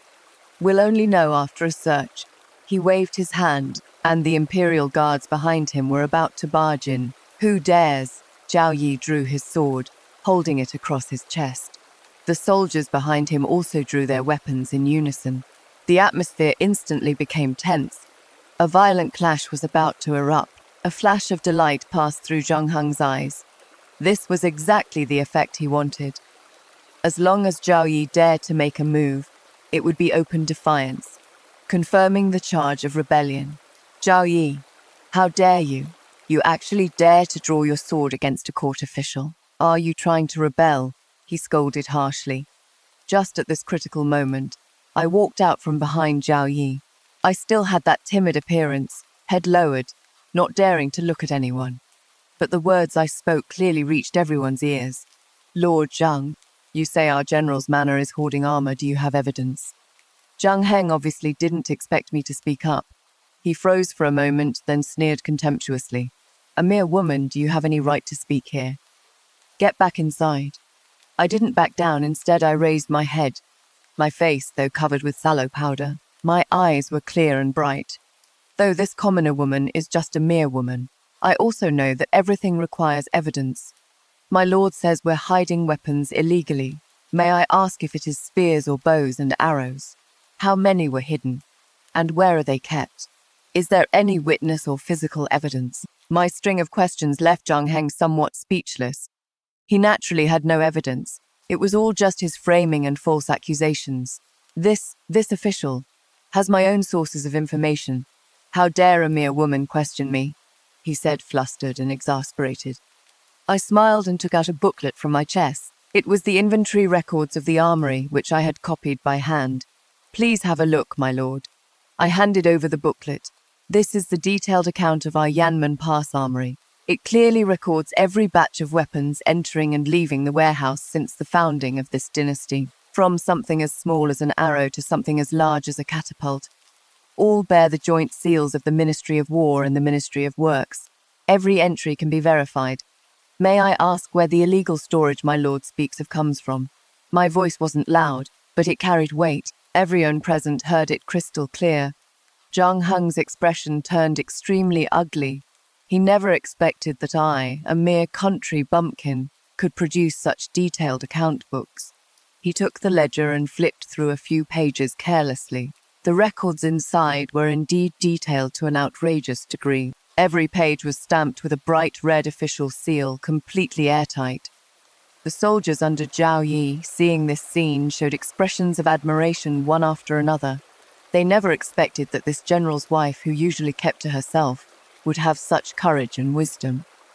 Zhao Yi watched my back, his eyes filled with amazement. He knew he had once again underestimated her. Zhang Heng's plan was completely disrupted by my little account book. He was caught in a dilemma, his face alternating between pale and flushed. He gripped the ledger tightly, veins bulging on the back of his hand. He knew that using the charge of treason to bring down Zhao Yi today was now impossible, but he wasn't willing to give up. He suddenly raised his head, his gaze like a poisoned dagger shooting toward me. What a sharp tongue. This official would like to see how long you can keep protecting him. He threw the ledger in his hand fiercely onto the ground. Then he turned and gave orders to the Imperial Guards behind him. "We're leaving." A crisis seemed to be resolved just like that. This is a classic textbook example of a counterattack defense. Zhang Heng attempted to use information asymmetry and the fabricated charge of treason to launch a dimensional strike. But he made a fatal logical error. He was completely unprepared at the data level. The female lead's response was flawless. She didn't counter emotion with emotion, but directly presented meticulously verified foundational data inventory records before an absolutely rational data defense network. Any intimidation-based system intrusion would instantly collapse. This not only shattered the opponent's scheme, but also achieved a reverse-dimensional crushing in the psychological game. Zhao Yi and his soldiers all breathed a sigh of relief. Only I, watching Zhang Heng's departing figure, felt my unease growing even stronger. I kept feeling that things weren't this simple. A man like Zhang Heng would never give up so easily. His failure today would only make his next move more vicious, more deadly. I bent down, picked up the ledger from the ground, and gently patted off the dust. I looked at the familiar handwriting on the book. A terrifying thought suddenly flashed through my mind. I abruptly raised my head and looked at Zhao Yi. This is bad. He is not trying to frame us for treason. Zhao Yi was stunned. Then what is he trying to?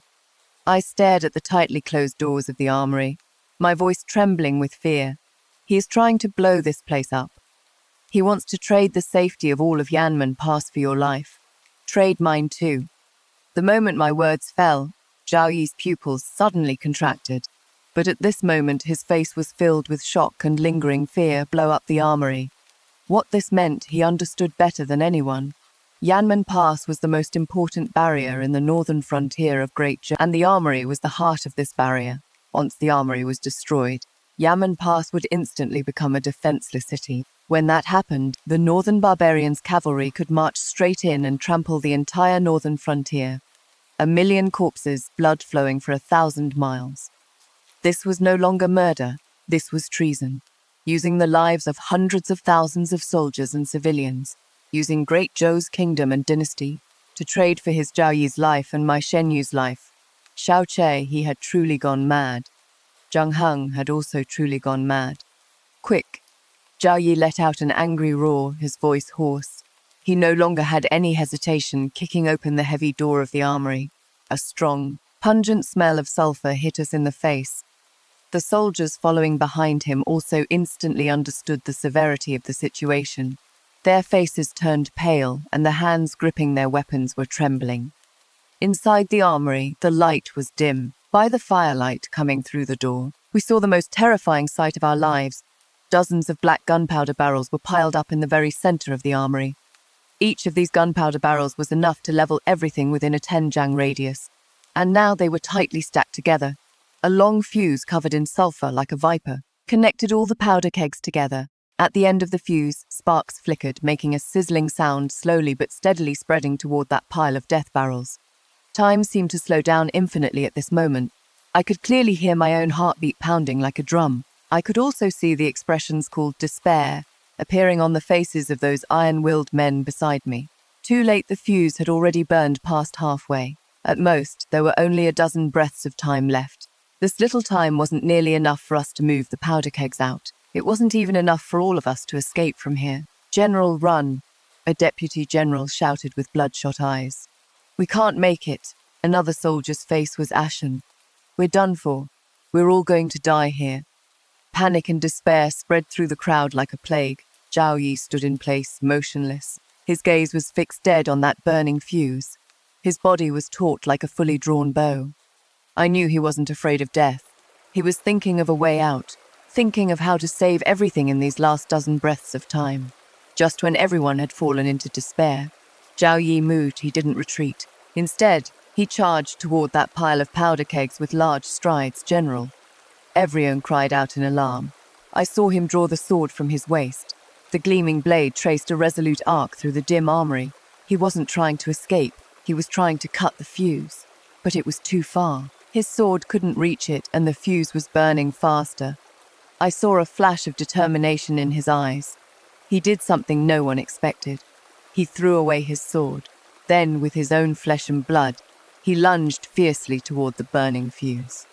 He was going to smother the deadly flame with his own body. No, I screamed, rushing toward him without a second thought. My mind went blank, only one thought remained. I can't let him die. I wasn't as fast as him. I could only watch helplessly as he, like a moth to a flame, charged toward death without hesitation. In that instant, my heart felt like it was being crushed by an invisible hand. It hurt even more than when I received that slave registration document. However, just as Zhao Yi's body was about to touch the fuse, a dark shadow faster than him, that dark shadow appearing from nowhere. He leaped down from the rafters like a bolt of lightning. A flash of cold light in his hand. A soft hisses sound, the burning fuse was severed instantly. That deadly spark extinguished abruptly, less than 3 feet from the powder keg. Time resumed its flow. Inside the armory, a deathly silence. Everyone stared blankly at this dramatic scene before them, forgetting to breathe. Zhao Yi's body froze mid-air, only 1 step away from the severed fuse. He slowly turned his head. I also slowly raised my head. We all looked at the man in black who had saved all our lives. He landed steadily on the ground, withdrawing the weapon in his hand. Then he turned around and knelt on one knee before me. His voice, steady and familiar. "Uncle Chen, I arrived late to rescue you. Please forgive me, madam." Uncle Chen, the taciturn middle-aged man who escorted me from the capital city to Yanman Pass. That veteran of the Shen family army. I thought he had long returned to the capital city. But I never expected he had been here all along, hidden in the shadows all this time, silently protecting me. Was this the Empress Dowager's arrangement? Or was it his own decision? I had no time to think it through, nor time to ask. All I knew was that we had all survived. Zhao Yi had survived too. My legs went weak, and I nearly collapsed to the ground. Zhao Yi strode over quickly and caught me in his arms. His arms were trembling slightly, not from fear, but from the lingering terror and the relief of having survived the ordeal. "It is over now." He looked at me, his voice hoarse, looking at his face so close to mine. My tears could no longer be held back, pouring out uncontrollably. I didn't know if I was crying because we had escaped death, or crying because of his reckless figure just now. In that moment, I knew clearly. This man's place in my heart had already changed. The soldiers present finally snapped back from their immense shock.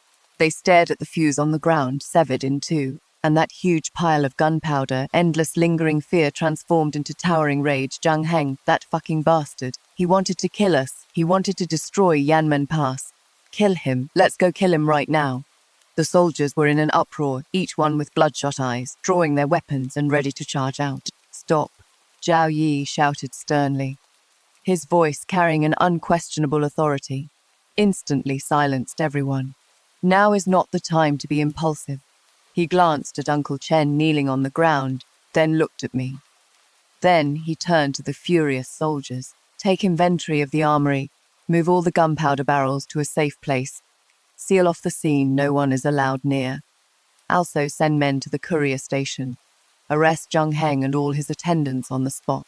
Remember, I want them alive. If they resist, kill without mercy." Orders came out clearly from his mouth, one after another. That calm and composed commander of Yanman Pass had returned. The soldiers departed with their orders, flames of vengeance burning in their eyes. Soon only I, Zhao Yi, and Uncle Chen remained in the armory. Zhao Yi walked up to Uncle Chen and bowed deeply to him. "Thank you, Brother Chen, for saving my life." Uncle Chen hurriedly stood up and supported him. "General Zhao is too kind. Protecting the madam is my duty." His gaze turned to me, with a hint of apology. The Empress Dowager was worried. So she ordered me to stay at Yanman Pass and secretly protect the madam. I just didn't expect Zhang Heng would be so insane. It nearly caused a disaster. I shook my head. It is not your fault, Uncle Chen. If not for you, we would have all turned to ashes today. I'll remember this favor. Zhao Yi looked at that pile of gunpowder barrels, his gaze cold as iron. Let's go, it is time to meet our investigating censor. The courier station had long been surrounded by Zhao Yi's personal guards. Not even water could leak through. Zhang Heng apparently hadn't expected his plan would fail. When the soldiers rushed in, he was leisurely sipping tea in his room. He didn't even resist. Or rather, he simply disdained to resist. When he was brought before us, his face still wore that arrogant, fake smile. General Zhao, what is the meaning of this? Detaining a court official without cause. Do you know what crime that is? Zhao Yi ignored him. He simply had someone throw the severed fuse and the flint found in the armory at Zhang Heng's feet. Zhang Heng's expression finally changed. Looking at that familiar fuse, a crack appeared in the composure in his eyes. What is this? This official has no idea what you are talking about. He was still being stubborn. Zhao Yi let out a cold laugh. No idea. Lord Zhang, you sent people to infiltrate our armory, plant explosives, and intended to blow up the entire Yanman Pass. Now that we've caught you red-handed, do you still want to make excuses? Zhang Heng's face instantly turned deathly pale, but he quickly regained his composure and even started laughing. That laughter was sharp and piercing. Ha ha ha ha, Zhao Yi. Oh, Zhao Yi, you are really so naive. You think catching me will change anything. Let me tell you, everything I've done was by His Majesty's orders. He raised his head, his gaze passing over Zhao Yi. Like a viper, fixed dead on me. His Majesty said, what he can't have, no one else can have either. Shen you asterisk asterisk. Number asterisk asterisk. You think by running here you can live happily ever after with this wild man? Dream on. His Majesty will soon send a great army to flatten this Yanman Pass. When that time comes, both of you will die. You'll take all the soldiers and civilians of Yanman Pass down with you. He looked like a madman. The words he spoke were vicious to the extreme. In Zhao Yi's eyes, killing intent surged. He suddenly stepped forward, grabbed Zhang Heng by the throat and lifted him up entirely. You were asking for death. Zhang Heng's face turned bright red from being choked, barely able to breathe. But he was still laughing, his eyes filled with satisfaction and madness. Kill me then. If you kill me, you'll confirm the charge of treason, His Majesty. We'll have the perfect excuse to send troops, cough cough. I'll be waiting for you all, on the road to the underworld. Stop. I rushed forward and grabbed Zhao Yi's arm. You can't kill him. Zhao Yi's arm, veins bulging, trembled violently from extreme rage. He glared at Zhang Heng, wishing he could tear him to pieces. But I knew we couldn't kill him now. If he died, we'd truly have no way to defend ourselves. He must stay alive. I looked at Zhao Yi and said, word by word, only alive can he serve as the most powerful evidence to testify against Zhao Che's crimes. Zhao Yi's chest heaved violently. After a long while, he finally let go. Zhang Heng collapsed on the ground like a pile of mud, coughing violently. Zhao Yi stepped on his face, his voice cold as ice. Take him away. Guard him strictly. Without my order, no one is allowed to see him. And don't let him die. The soldiers dragged Zhang Heng away. The room fell silent again. Zhao Yi stood in place, like an angry statue. I knew that he and I, all of us, had been pushed to the edge of a cliff. Ahead was a bottomless abyss. Behind was Xiao Che's butcher's blade. We had no way out anymore. The night grew deep. In the study of the general's manor, lights blazed brightly. Zhao Yi and I sat facing each other, neither of us speaking. The air was filled with an atmosphere so heavy it was almost suffocating. Zhang Heng was imprisoned in the dungeon. His Imperial Guard's escorts were all slaughtered during their fierce resistance. Only one was left alive, Zhang Heng's confidant. By the time he was brought back, he had already poisoned himself to death. All the clues pointed to Zhang Heng alone. But we all knew the person behind Zhongheng was Xiao Che, that lofty one, the son of heaven. We arrested the emperor's imperial envoy and killed all his men. This matter could no longer be covered up no matter what. The news would soon reach the capital city. When that time came, what awaited us would be Xiao Che's thunderous wrath and an army sent to suppress the rebels. What should we do? After a long while, I spoke softly, breaking the suffocating silence. Zhao Yi didn't answer immediately. He picked up the teacup on the table and drained it in one gulp. That cup of tea had long gone cold, just like our hearts at this moment. Fight. He set down the teacup, looked at me, and said only one word. His gaze held not the slightest hesitation or wavering, only a desperate resolve to burn all bridges. I was stunned. Fight against whom? Fight against the emperor. Wouldn't that be treason? We have no choice.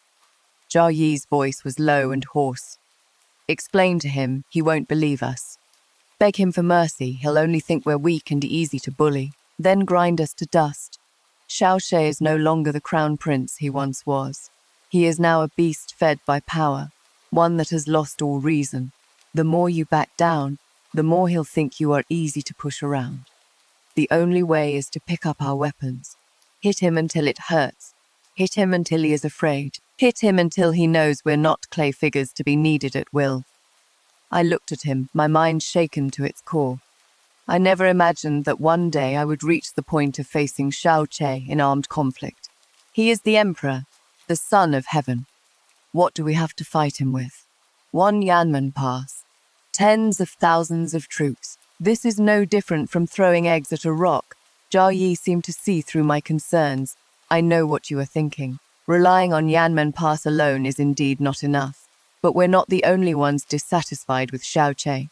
He stood up and walked to the map of Great Zhou's territory hanging on the wall. His finger traced across several key towns in the northern frontier.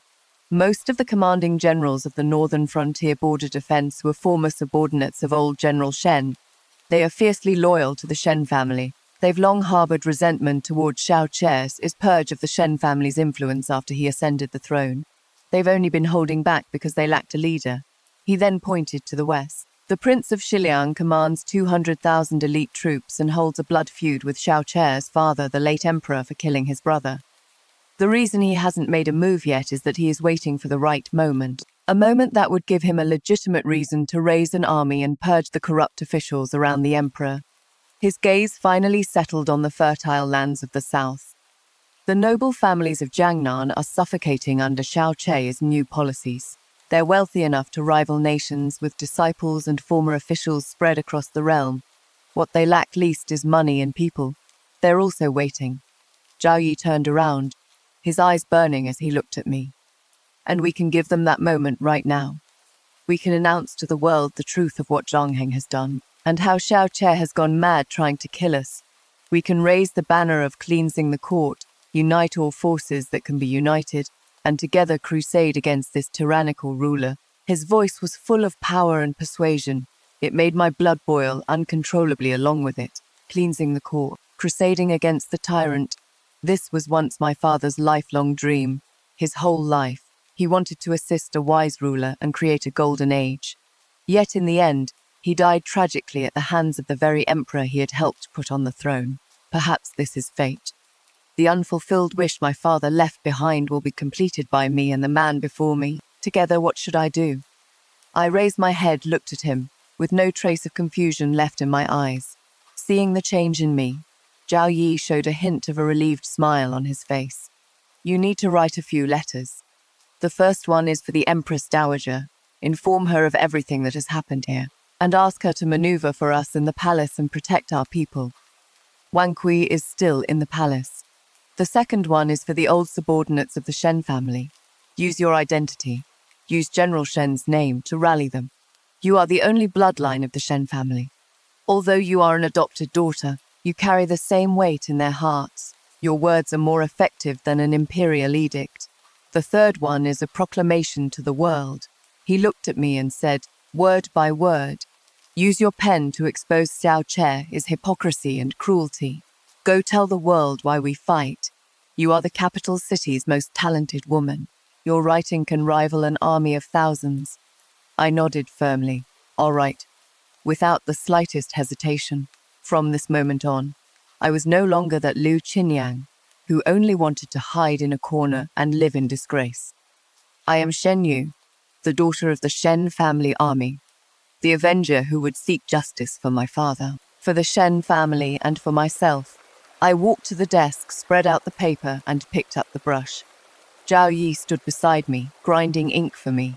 Under the candlelight, our shadows intertwined tightly together, no longer able to tell each other apart.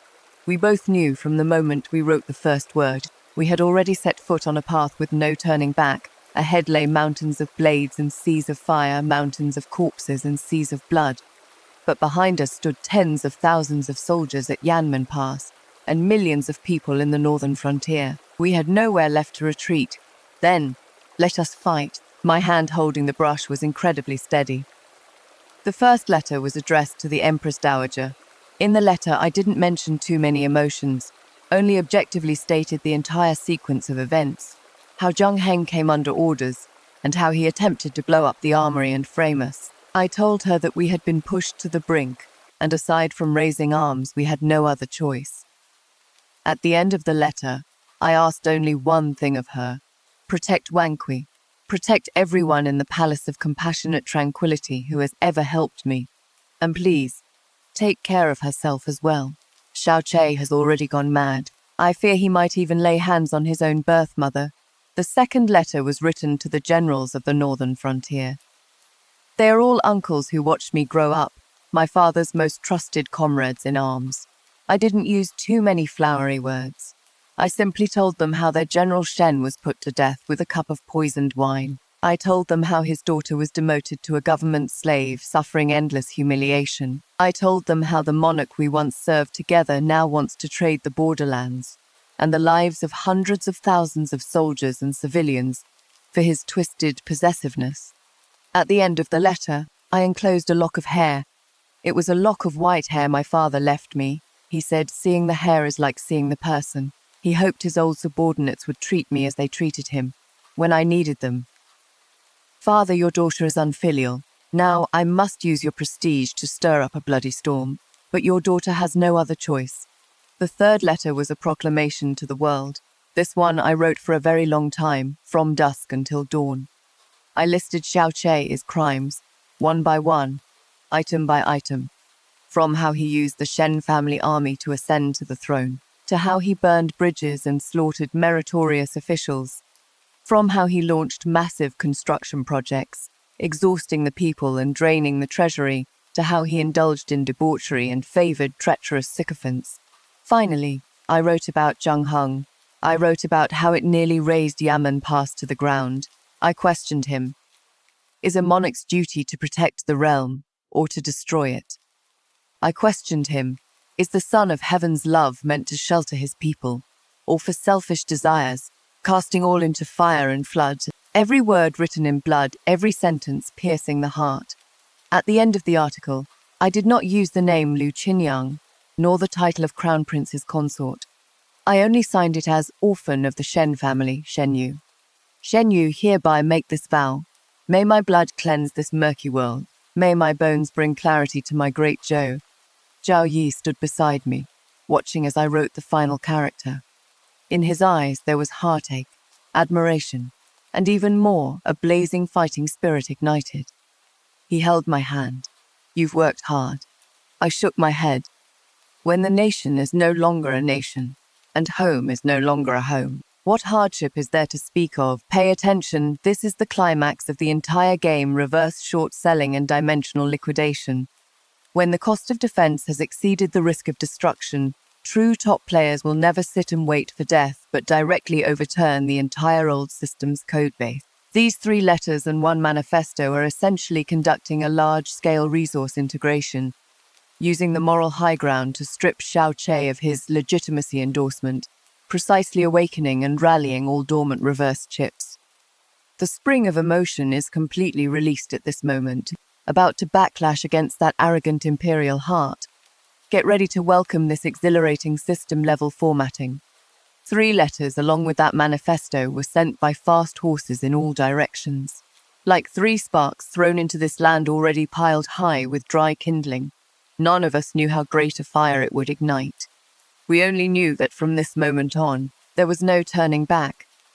Yanman Pass entered the highest level of combat readiness. Zhao Yi held Zhang Heng on the city tower, exposing his crimes to the public. All the citizens in the city were in an uproar. All the soldiers in the city were furious. They finally understood that the monarch they had sworn to protect with their lives wanted them and their families to be buried together with him. Loyalty, at this moment, collapsed with a thunderous crash. Flames of anger burned in everyone's chest. Zhao Yi stood high and called out, "Today, the monarch is without virtue, treating us like worthless weeds. I, Zhao Yi, am willing to seek justice for all of you, for the people of Yanman Pass. Are you willing to follow me?" Below the city tower, tens of thousands of soldiers raised their arms and shouted, their voices shaking the heavens, willing to follow the general. Fight to the death, fight to the death, fight to the death. Those voices merged into a torrent, dispersing the gloom that had long hung over the northern frontier. I knew the first fire had already been lit, and the capital city soon received the news as well. Xiao Che was in the imperial study, irritably reviewing secret reports about newly married women sent from various places. When Li Dequan came tumbling and crawling, presenting that declaration before him, he only glanced at it casually. But when he saw those 2 characters, Shen Yu, his entire being froze. He snatched that declaration like a madman, reading it word by word from beginning to end. The more he read, the more ashen his face became. The more he read, the more bloodshot his eyes grew. When he read that final line, "May my bones be exchanged for the clarity of our great Zhou," he could no longer control himself. PFF, a mouthful of fresh blood sprayed onto that paper covered with his crimes. Staining red those 2 characters, Shen Yu, the name he had longed for through countless days and nights. Shen Yu, Zhao Yi. He gnashed his teeth as he read our names, his voice sounding as if it came from hell. "Good, very good. You actually dare to betray me." He violently crumpled the proclamation into a ball and hurled it to the ground. "Convey my decree," he roared, looking like a madman. "Zhao Yi has defied the imperial edict and committed treason. The Shen woman has deceived the masses with her wicked words. Order General Li Guang of the northern garrison to lead 300,000 troops and march to Yanman Pass immediately. Raze that place to the ground. For me, I want them dead. I want them torn to pieces. A war that would determine the fate of the great Zhou dynasty had thus begun. The cruelty of war far exceeded my imagination. Xiao Che is 300,000 troops descended like dark clouds upon a city, arriving at the gates of Yanman Pass. General Li Guang of the northern garrison was a veteran commander, seasoned and cunning in warfare. He didn't rush to attack the city. Instead, he adopted a siege strategy. He wanted to trap us, starve us to death in this isolated city. On the walls of Yanman Pass, Zhao Yi stood in full armor, his figure as upright as a pine. He calmly directed the defenses, allocating troops. He seemed to never tire, his eyes always burning with the conviction of certain victory. His composure inspired all the soldiers and soothed my anxious heart. I didn't hide in the back courtyard. I moved into his study, which became our temporary command center. I helped him analyze enemy movements and process intelligence coming in from all directions. I used everything I had learned in the Eastern Palace to offer him strategies and advice. We became the most in sync comrades. During the day, we stood side by side on the city walls, watching the endless enemy camps outside. At night, we stayed up before the sand tables, simulating every possible outcome of the battle. Between us, there weren't many words, but a single glance, a single gesture was enough to understand each other's thoughts. He would drape a coat over me when I was exhausted. I would hand him a cup of hot tea when he was deep in thought. At this moment between life and death, a different kind of feeling quietly grew between us. Deeper than love, more intense than family. It was 2 souls in desperate times, leaning on each other, keeping each other warm. Half a month into the siege, the city's food and supplies began running low. The soldiers' morale also started to waver. I knew we couldn't afford to wait any longer. The letters I had written to the generals of the northern frontier finally received a response.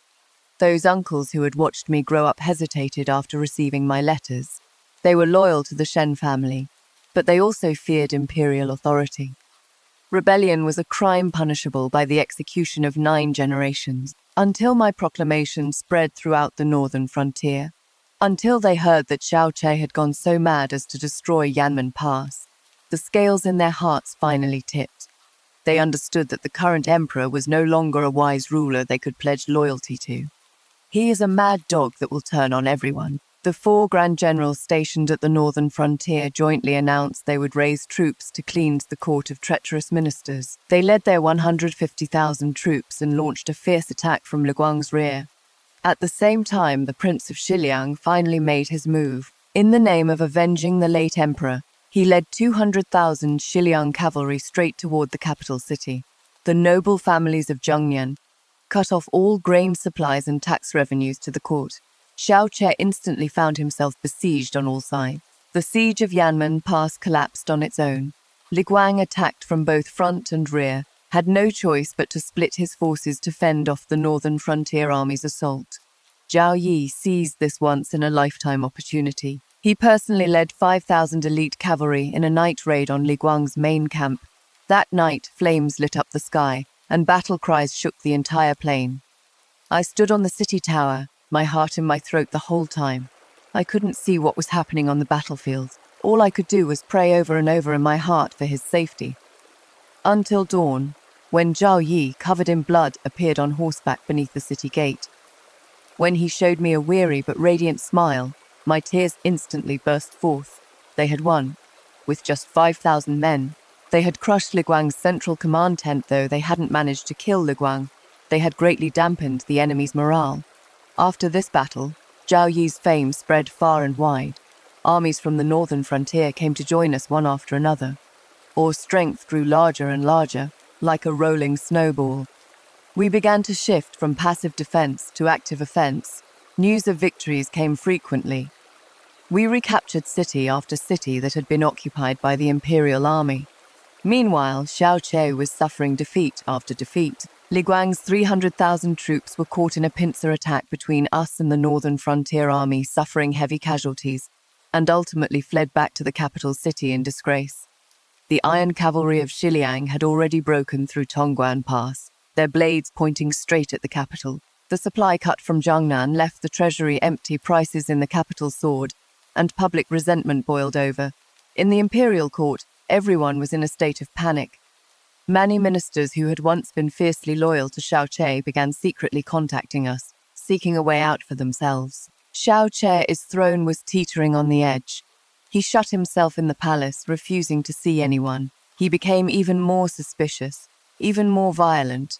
He killed all the ministers who advised him to negotiate peace.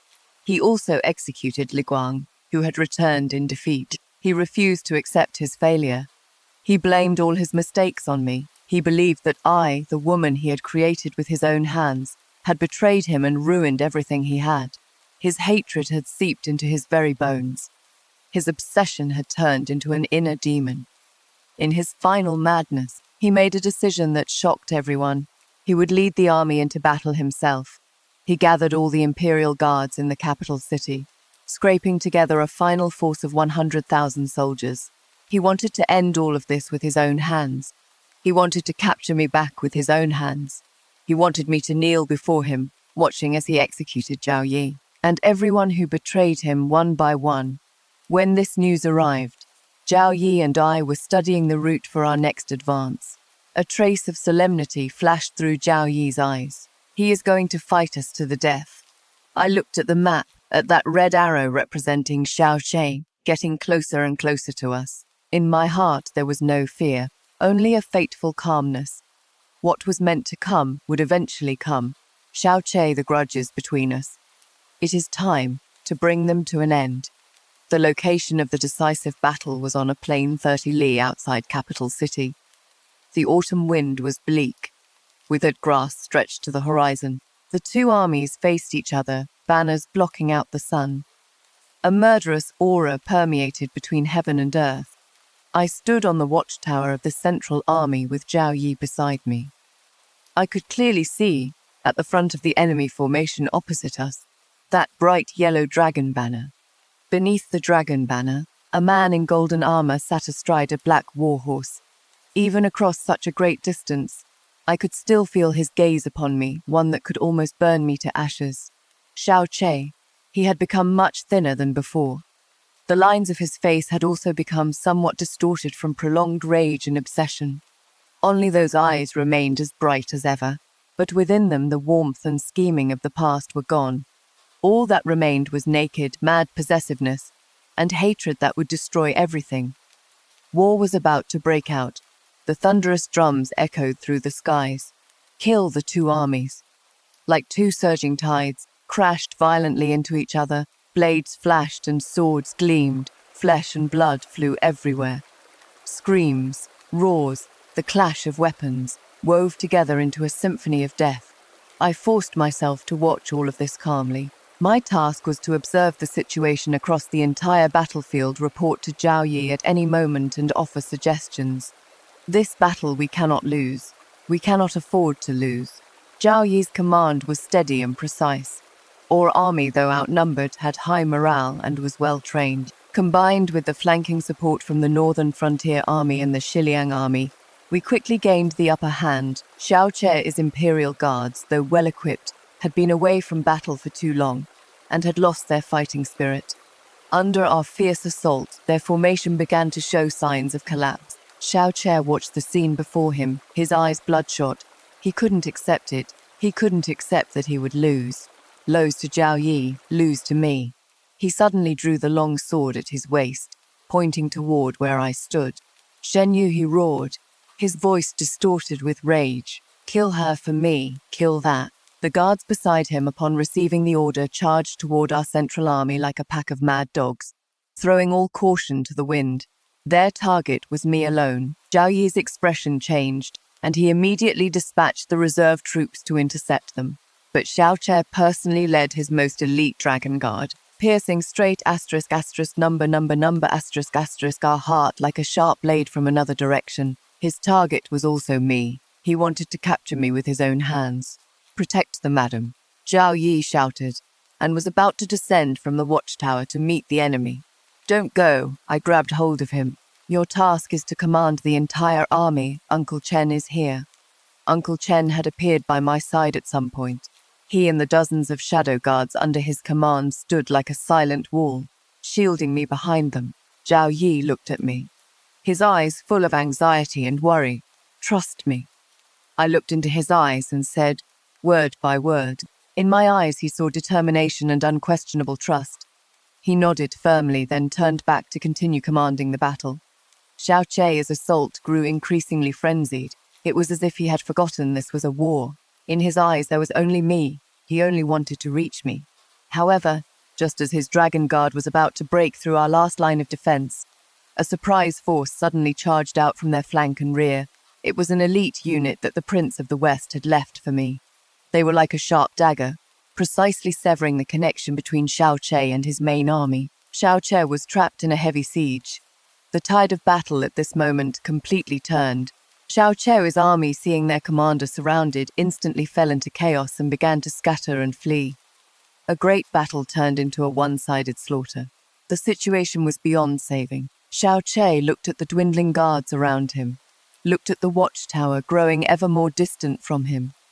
In his eyes, for the first time, despair appeared. He had lost utterly and completely. In the end, by his side, only he remained. He was surrounded by our soldiers on all sides. The sword in his hand had long since disappeared. His golden armor was covered in mud and blood. He looked as wretched as a stray dog. I slowly descended from the watchtower, crossing the battlefield strewn with corpses. Step by step, I walked up to him. Zhao Yi followed beside me, holding my cold hand. Xiao Che raised his head and looked at us. He looked at our tightly clasped hands, his gaze stinging. He suddenly laughed. A laugh that was desolate yet manic. Why, he looked at me and asked hoarsely, I gave you all the wealth and glory that every woman desires. I was even willing to give you the position of empress. Why did you still betray me? Why did you choose him? I looked at him calmly. This man I had loved for 15 years. and hated for just as long. At this moment, all that remained in my heart was a deathly silence. Your Majesty, you never gave me what I wanted. What you gave was only what you wanted to give, and the one you loved was never me, only that shadow who obeyed your every word and let you control her. But I turned my head and glanced at Zhao Yi beside me. Zhao Yi was also looking at me tenderly. He showed me what respect is, what trust is, what love is. He let me live as a real person. Xiao Che froze. He seemed to finally understand something, yet also seemed to understand nothing at all. A smile appeared on his face, uglier than crying. A person, he murmured to himself. So you just wanted to be a person. He suddenly burst into laughter, and as he laughed, tears streamed down his face. Finally, he looked at Zhao Yi, a hint of pleading in his eyes. Give me a quick death. Zhao Yi said nothing, only drew his sword. A flash of the blade, blood splattered across the sky. The era belonging to Xiao Che had ended. The war had also ended. The Prince of Pingxi enthroned one of the late emperor's young sons, making himself the regent. The imperial court welcomed a new order. As for Zhao Yi and me, we refused all rewards. We relinquished our military authority and returned to Yanman Pass with Uncle Chen and Aunt Wang. We got married. There was no grand ceremony, just a few old brothers from the army invited over for drinks. That day I wore a red wedding dress. Zhao Yi looked at me completely entranced. He said I was more beautiful than the immortals in heaven. I knew he was a blockhead who couldn't sweet talk, but those words were the sweetest I'd ever heard. In the years that followed, we settled down at Yanman Pass. Every day he went to the military camp to drill the troops, guarding the peace of this land. I stayed home cooking for him or organizing books and accounts. When the weather was nice, we would ride horses together to the grassland, beyond the pass, watching the sunrise and sunset. Life was as plain as water, yet so peaceful that I felt every single day was a blessing from heaven. I finally lived the life I once dreamed of. A home, a lover, freedom, dignity. I am no longer anyone's accessory. I am just Shen Yu Zhao Yaz, Maggie Liu's strategic review. In any high-dimensional power game, blind loyalty is a junk asset, while an independent personality and the ability to flip the table at any time are hard currency that never depreciates. When constructing this spring-loaded narrative, I deliberately pushed the protagonist's starting position down to the freezing valley of government slave, precisely to let the subsequent detachment, build-up and subversion explode with devastating momentum. Remember, never try to save a malignant system that attempts to erase your core value. Crush it. Then rebuild your own ecological boundaries. If you are also obsessed with this cold aesthetic of abandoning illusions and reshaping your own order, please inject your valuable attention as core chips into my data pool. See you at our next game.